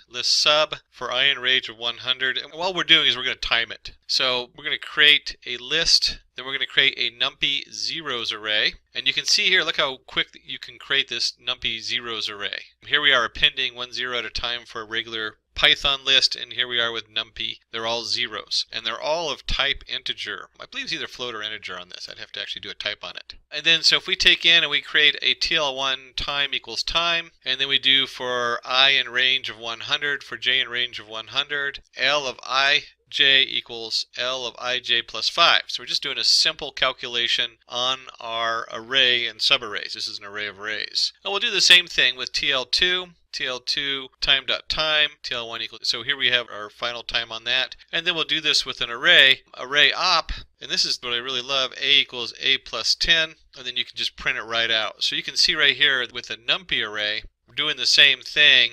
If I run this, our time is significantly different. Here we have 0.09 and 0.003. So you can see that the time drops significantly when you're running this on a Numpy array versus a list array. Also important to note, these times aren't going to be, they'll change each time I run it depending on what I have running in the background. So there we go. Number 5, what is pickling and unpickling? Amazes me how many times I pickle and unpickle something. Converting a Python object hierarchy to a byte stream is called pickling. Pickling is also referred to as serialization. Unpickling, converting a byte stream to a Python object hierarchy, is also called unpickling. Unpickling is also referred to as deserialization. So if you just created a neural network model, you can now save that model to your hard drive, pickle it, and then you can unpickle it to bring it back into another software program or to use at a later time. How is memory managed in Python? Number 6. Python has a private heap space where it stores all the objects. The Python memory manager manages various aspects of this heap like sharing, caching, segmentation, and allocation. The user has no control over the heap. Only the Python interpreter has the access. You have a nice little diagram here. Here's your program. There's your interpreter. We have our heap, memory management on the garbage collector going off of there. Number 7. Are arguments in Python passed by value or by reference? Arguments are passed in Python by reference. This means that any change made within a function is reflected on the original object. So you can see here def function of L of 0 equals 3, L equals 1, 2, 3, 4, function L, print L, and you're going to get 3, 2, 3, 4 because we passed L in there, so it's a pointer. Here we have def function L equals 3, 2, 3, 4, L equals 1, 2, 3, 4, function of L, print L. Because in this function I have assigned, instead of operating on a piece of L, the list, I've assigned a whole new value to that list, or L. It then at that point will create a new object. So if I make changes to the object, it's going to change it in the outside the definition. If I use a variable and I assign it a completely new value, like L equals 3, 2, 3, 4, that will not show up when you're outside the function. Number 8. How would you generate random numbers in Python? To generate random numbers in Python, you must first import the random module. The random function generates a random float value between 0 and 1. The random range function generates a random number within a given range. And you can see here 1 is the lower end, 10 is the upper end, and step 2. So it would be 1, 3, 5, and so on as far as the options in the random generation. Number 9. What does the double forward slash operator do? In Python, the forward slash operator performs division and returns the quotient in float. For example, 5 over 2 returns 2.5. To do a double forward slash operator, on the other hand, returns the quotient in integer. For example, 5 double slash returns 2. 5 divided by 2 and you drop the 0.5. Number 10. What does the is operator do? The is operator compares the ID of the two objects. And you can see in here where list1 equals brackets around 1, 2, 3, list1 equals list2 equals true.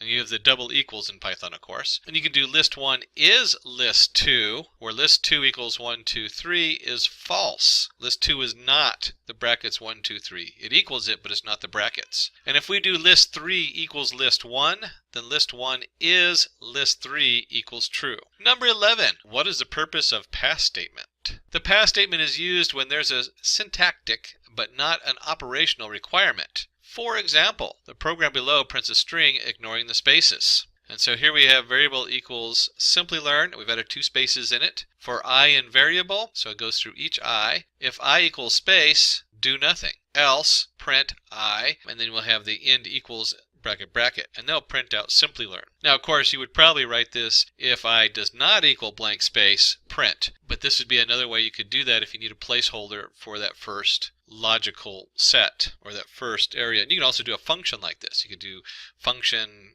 whatever your def function name, brackets, colon, pass. So it goes into the function and does nothing, but it's a placeholder. Number 12. How will you check all the characters in a string are alphanumeric? Python has an inbuilt method, isAllNumber, which returns true if all characters in the string are alphanumeric. And so you can see here, ABCD, 1, 2, 3, isAllNumber, output equals true. And the second line, ABCD, the @ symbol, 1, 2, 3, the pound symbol, isAllNum, output equals false. So really you just want to know about isAllNum, all numerical, alphanumerical. Number 12. How will you check if all characters in a string are alphanumeric? So here we go. If you know isAllNumber, which returns that the characters in the string are alphanumeric, one can also use regex instead. And so we have Boolean RE match. What's important about this is to note your capital A dash to capital Z, A lowercase to dash to Z, 0 to 9 means that that array includes all of those, the way they have it written out. Plus a $sign, and then we have what we're comparing it to, the string we're comparing to, the ABCD 1, 2, 3. And so we can do an RE.match, and if it matches, if all these things, if all the different entities in that array matches the first one, we get an output true, and if not, an output false. Number 13,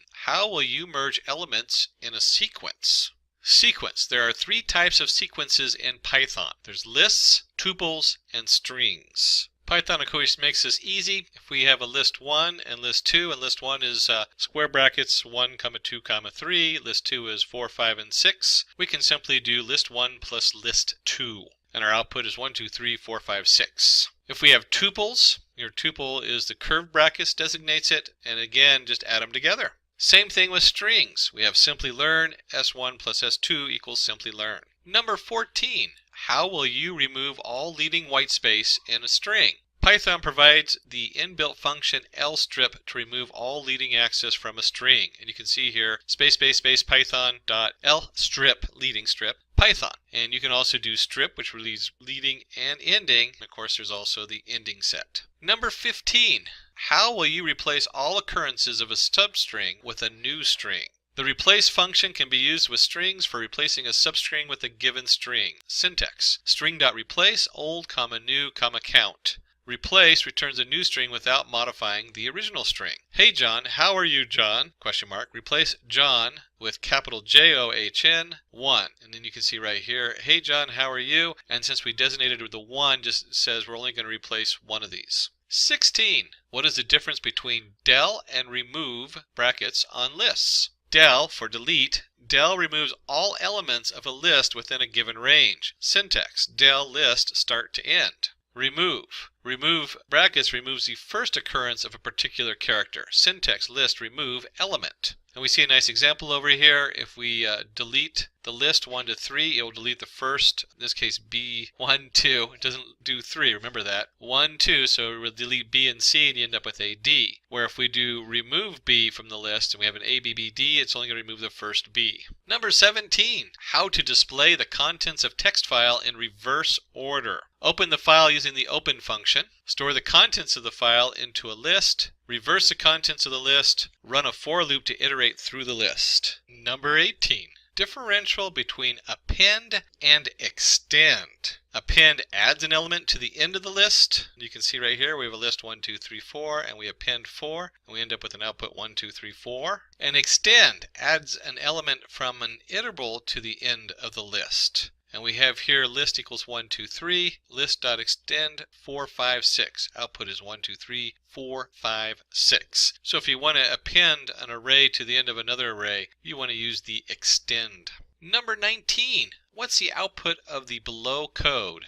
Justify your answer. This is a great interview question because these are the kind of things that come up when you're proofing code. Def add to list, value, and list. So we have value in and a list in, or list equals an empty, in this case an empty list. List.append value, return list. List 1 equals add to list 1. List 2 equals add to list 1, 2, 3, empty bracket. List 3 equals add to list A. And then we want to print them, list1 equals, and you can see the formatting. We have our placeholder, list1, list2, and list3. So when it prints list1, we get 1, comma A. And what you want to notice here is that list1 and list3 are equal. Why are they equal? Well, when we passed the information to the add to list, we passed value without passing the list equals brackets, without passing a second value. What this means is that list, as we have it, if you don't have a list, it'll start off with empty list, which we append the 1 to. The second one, list 2, we appended a value to an empty list. So it's only going to be 1, 2, 3. It doesn't matter what the list was before, we've already assigned an empty list. And then list 3, here's the tricky one. We're adding A to the list, but because we didn't designate the list is a shared value. In other words, it doesn't reset it. And we end up with list1 equals list3, 1, comma A. Default list is created only once during the function and not during its call. Number 20. What is the difference between a list and a tuple? Lists are mutable while tuples are immutable. And you can see an example down here where I have list equals 1, 2, 3. Square brackets denote it's a list. List of 2 equals 4, and I print it out and I now have 1, 2, 4. If I do the same thing with the tuple, I get an error, because you can't change the tuple 1, 2, 3 into 1, 2, 4. You have to completely reassign tuple to a new value. What is docstring in Python? Docstrings are used in providing documentation to various Python modules, classes, functions, and methods. And so you can see here we have def for a function, add AB, and this is a docstring. We have the triple brackets on there. You can add carriage return in that so that you can go multiple lines. And it says this function adds 2 numbers. And then sum AB returns sum. And so we have down here 2 different ways of accessing this function. Output, accessing docstring method 1, this function adds 2 numbers. Accessing docstring method 2, help on function add in model main. This function adds 2 numbers. And so you can see the code down here has 2 very different end values. The second one is basically a help menu. There's our help menu. Number 22, how do you use print without the new line? The solution to this depends on the Python version you are using. In Python version 2, you can do print hi and then you add a comma afterwards. Print how are you? And you have hi, how are you? In version 3, print hi, comma, end equals, and it'll add a space on the end there. You can put different characters in there, but generally you just want to put a space on the end. Print how are you, and now we get hi, how are you? Number 23, how do you use the split function in Python? The split function splits a string into a number of strings based on a specific delimiter. So we have string, split, delimiter, comma, max, the maximum number of splits. The character based on which the string is to split by default is space. So here we have an example. We have a variable red, blue, green, orange, and we want to split it by commas, and we only want to do the first 2. So if we print the list now, you'll find it has red, blue. It only split it the first 2 times, and then it gets to the third one and just groups them all together, green and orange. If you leave the 2 off, it'll split the whole thing.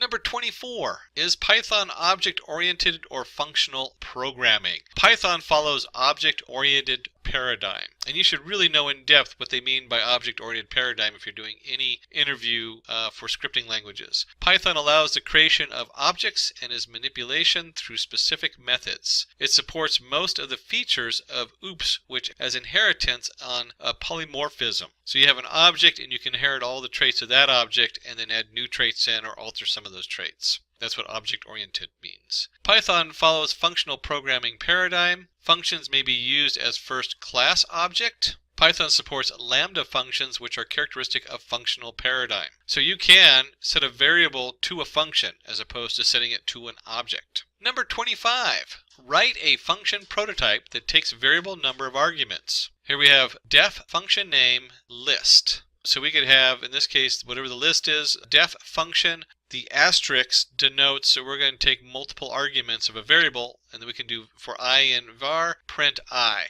So if you send function of 1, you'll end up with a function 1, 2, 5, 6. It'll actually print those out one at a time. The first one just prints out a 1 because it only sent one variable. The second one will print 1, another line 25, another line 6. Number 26. What is asterisk args and asterisk quargs? Args used in function prototype to accept varying number of arguments. It's an iterable object, def function args. And you can imagine it's just a basic list. So if I add the numbers a comma b or a comma b comma c, it doesn't really matter. It will have that number of objects in it, whatever I send to it. And there's other uses for it, but that's very basic. Quargs, I can actually tell it what I want to send. So used in a function prototype and to accept varying number of keyworded arguments. It's in both our iterable objects, so you can go through them one at a time, and the def function quards, you can now set like color equals red, units equal 2. So you'll see that, especially in machine learning, there's a lot of like they'll have inline equals true, that kind of thing. Number 27. In Python, functions are first-class objects. What do you understand from this? This means I could return a function. It could be one from another function. I could create a function and treat it just like an object. I can assign it to a variable. I can pass them as arguments to other functions. Number 28. What is the output of print name __ name? Justify your answer. The double underscore name double underscore is a special variable that holds the name of the current module. Program execution starts from main or a code with 0 indentation. Thus, double underscore name double underscore name has a value double underscore main double underscore in the above case. If the file is imported from another module, then double underscore name underscore double underscore holds the name of this module. Number 29. What is a Numpy Array? And we briefly touched Numpy Array compared to a list early in processing speed. Now let's go ahead and look at some of the more specifics. A Numpy Array is a grid of values, all of the same type. So if they're either all float, all integer, all string, and is indexed by a tuple of non-negative integers. The number of dimensions is the rank of the array. And the shape of an array is a tuple of integers giving the size of the array along each dimension. Number 30. What is the difference between matrices and arrays? A matrix comes from linear algebra and is a two-dimensional representation of data. It comes with a powerful set of mathematical operations that allow you to manipulate the data in interesting ways. Now, an array is a sequence of objects of similar data type. An array within another array forms a matrix. Like we said here, two-dimensional, so if you have an array of 3 by 4, that would be a matrix. Number 31. How to get indexes of n maximum values in a Numpy array. Of course, the first thing to do is to import your Numpy as NP. You don't necessarily have to use NP, but that is the most standard use of Numpy. We create our array equals an np.array of 1, 2, 3, 4, 5. And then if we want to get our indexes of n maximum values in a Numpy array, we can do, one way to do it is to take our array, sort it, then do -n colon. That means we're going to do, once you've sorted it, you can do -n. N would equal then the number of indices, so it's not the actual letter n, colon. And really this is about understanding this notation, that we can sort it, so it goes from lowest to biggest, and then we can get the top values for n indexes. And then we have our final set of brackets with the -1 on there. Number 32. How would you obtain the resulting set from the train set and the test set from below? And let's go ahead and look at the two different variables. We have train set equals an array of 1, 2, 3. Test set equals a Numpy array of arrays. So we have 0, 1, 2, 1, 2, 3. What's important here is that one, it's a Numpy, so that leaves A out, and then we're stuck with 3 other options, and I'm going to say that D is out, none of these. And let's look at np.concatenate versus np.vstack. Concatenate would put one set after the other, so you would end up with, probably give you an error, because one set is 1, 2, 3, and then we're going to concatenate array 0, 1, 2 and array 1, 2, 3, the array of arrays, onto the end of that. What we really want to do is stack, and by the way, you can actually switch, there's variables you can put into concatenate obviously that can change this, so you could use the concatenate with a lot of fudging around. But really what we're looking for is VStack. V stands for vertical versus the HStack, which is horizontal, and if we do a VStack we can simply do train set comma test set and stack them together. And so we have C, resulting set equals np.vstack train stack test set. Both option A and B would do horizontal stacking, but we would like to have have the vertical stacking option. She does this. Again, you could add the axes in and use the concatenate to stack it the correct way. Number 33. How would you import a decision tree classifier in sklearn? We have sklearn.decisiontree import decision tree classifier. From sklearn ensemble import decision tree classifier. And we look at these and they're all import decision tree classifier. That actually last part happens to be correct. And it's really just a vocabulary knowing where is the decision tree classifier stored. What module is that a part of? And it is of course part of the sklearn.tree. Number C. Number 34. You have uploaded the dataset in CSV format on Google Spreadsheet and shared it publicly. How can you access this in Python? What's important here is to know that we can read stuff with pandas. So we don't show it here, but you can. There's actually a number of ways to do this. What's important here is to know a couple things. One, we have our link generated from the Google Docs and spreadsheets, and then we can do a stringio request get link.content. So there's our source. And then finally, we know that pandas can read a CSV. There's obviously many ways to read a CSV, but data equals pd.read_CSV source. Number 35. What is the difference between the two data series given below? Below we have df name and df location, colon, comma, brackets around, asterisks around name, comma, where. And then we have df equals pd data frame, AABBXXUU, comma, 21, 16, 50, 33. Columns equal name and age. So let's take a look and see what they're looking at. We have, just glancing at the questions, they want to know, is it the original data frame or is it the copy of the data frame? And you can see here that 1 is view of the original data frame and 2 is a copy of the original data frame. 2 is a view of the original data frame and 1 is a copy of the original data frame. Both are copies, both are views. And if you're working with pandas, you know that unless you specifically on certain things tell it to do it inline, and a lot of functions don't allow you, that you're always taking a slice and it is always a copy. So C, both are copies of the original data frame. Number 36, you get the following error while trying to read a file, temp.csv using pandas. Which of the following could correct it? So here's our error. Trace back most recent call last, file input, line 1 in module, Unicode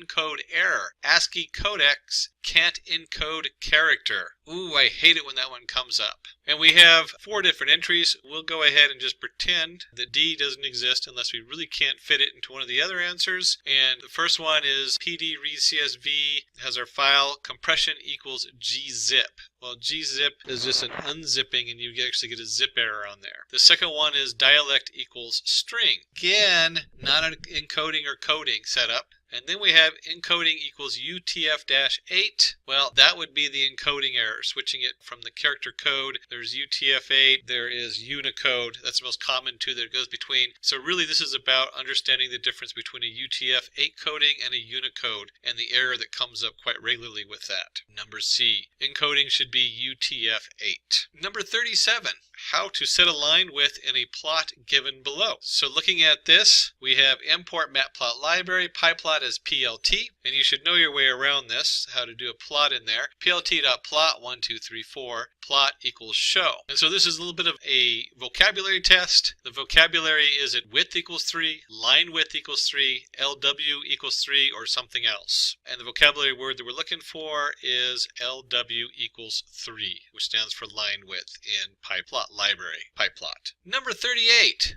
How would you reset the index of a data frame to a given list? So this is a vocabulary challenge in understanding what reindexing is. Reindexing, as we have the different values here, we have the first one, which is reset the index. Well, we're not really resetting the index. Reindex number B means we are double checking our indexes to the column and to the main index, and so the values match correctly. Where reindex like now brings in a new index outside of our data frame to a given list. So this is coming from external, and thus the vocabulary word like is our key word, that it's external, and we have a data frame to a given list. Number 39.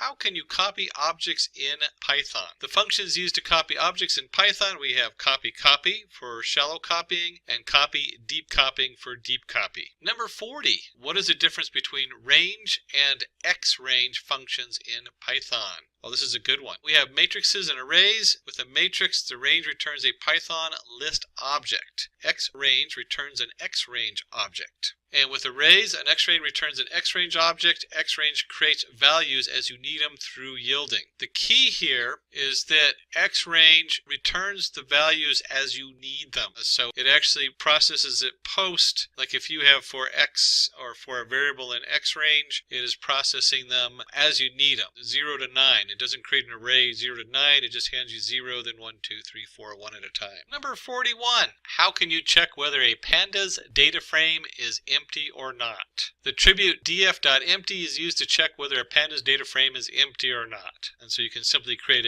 we have down here import our pandas as PD. We create our pandas data frame equal to an empty array, and is df.empty comes out as true. One of the catches you got to remember with these vocabularies is with empty along with some other pandas setup, whether you need the brackets or not at the end. Number 42. Write the code to sort an array in Numpy by the n-1th column. This can be achieved using argsort function. Let us take an array x, then to sort the n-1th column, the code will be x to colon n-2.args_sort. So let's see what that code looks like. We import numpy as np. We'll create our array, our numpy array, which is 1, 2, 3, 0, 5, 2, 2, 3, 4. So we have 3 different entities with 3 different columns in there. And we go x of x, and so we take x of all the rows, first entity, or in this case it's actually the second one because it's 0, 1, 2, .argsort. So that would be the second entity, or -2 would also be the same. You could also do, instead of 1, you could also do -2 there instead of the 1. Argsort, and then we get an output of the array 1, 2, 3, 0, 5, 2, 2, 3, 4. Number 43,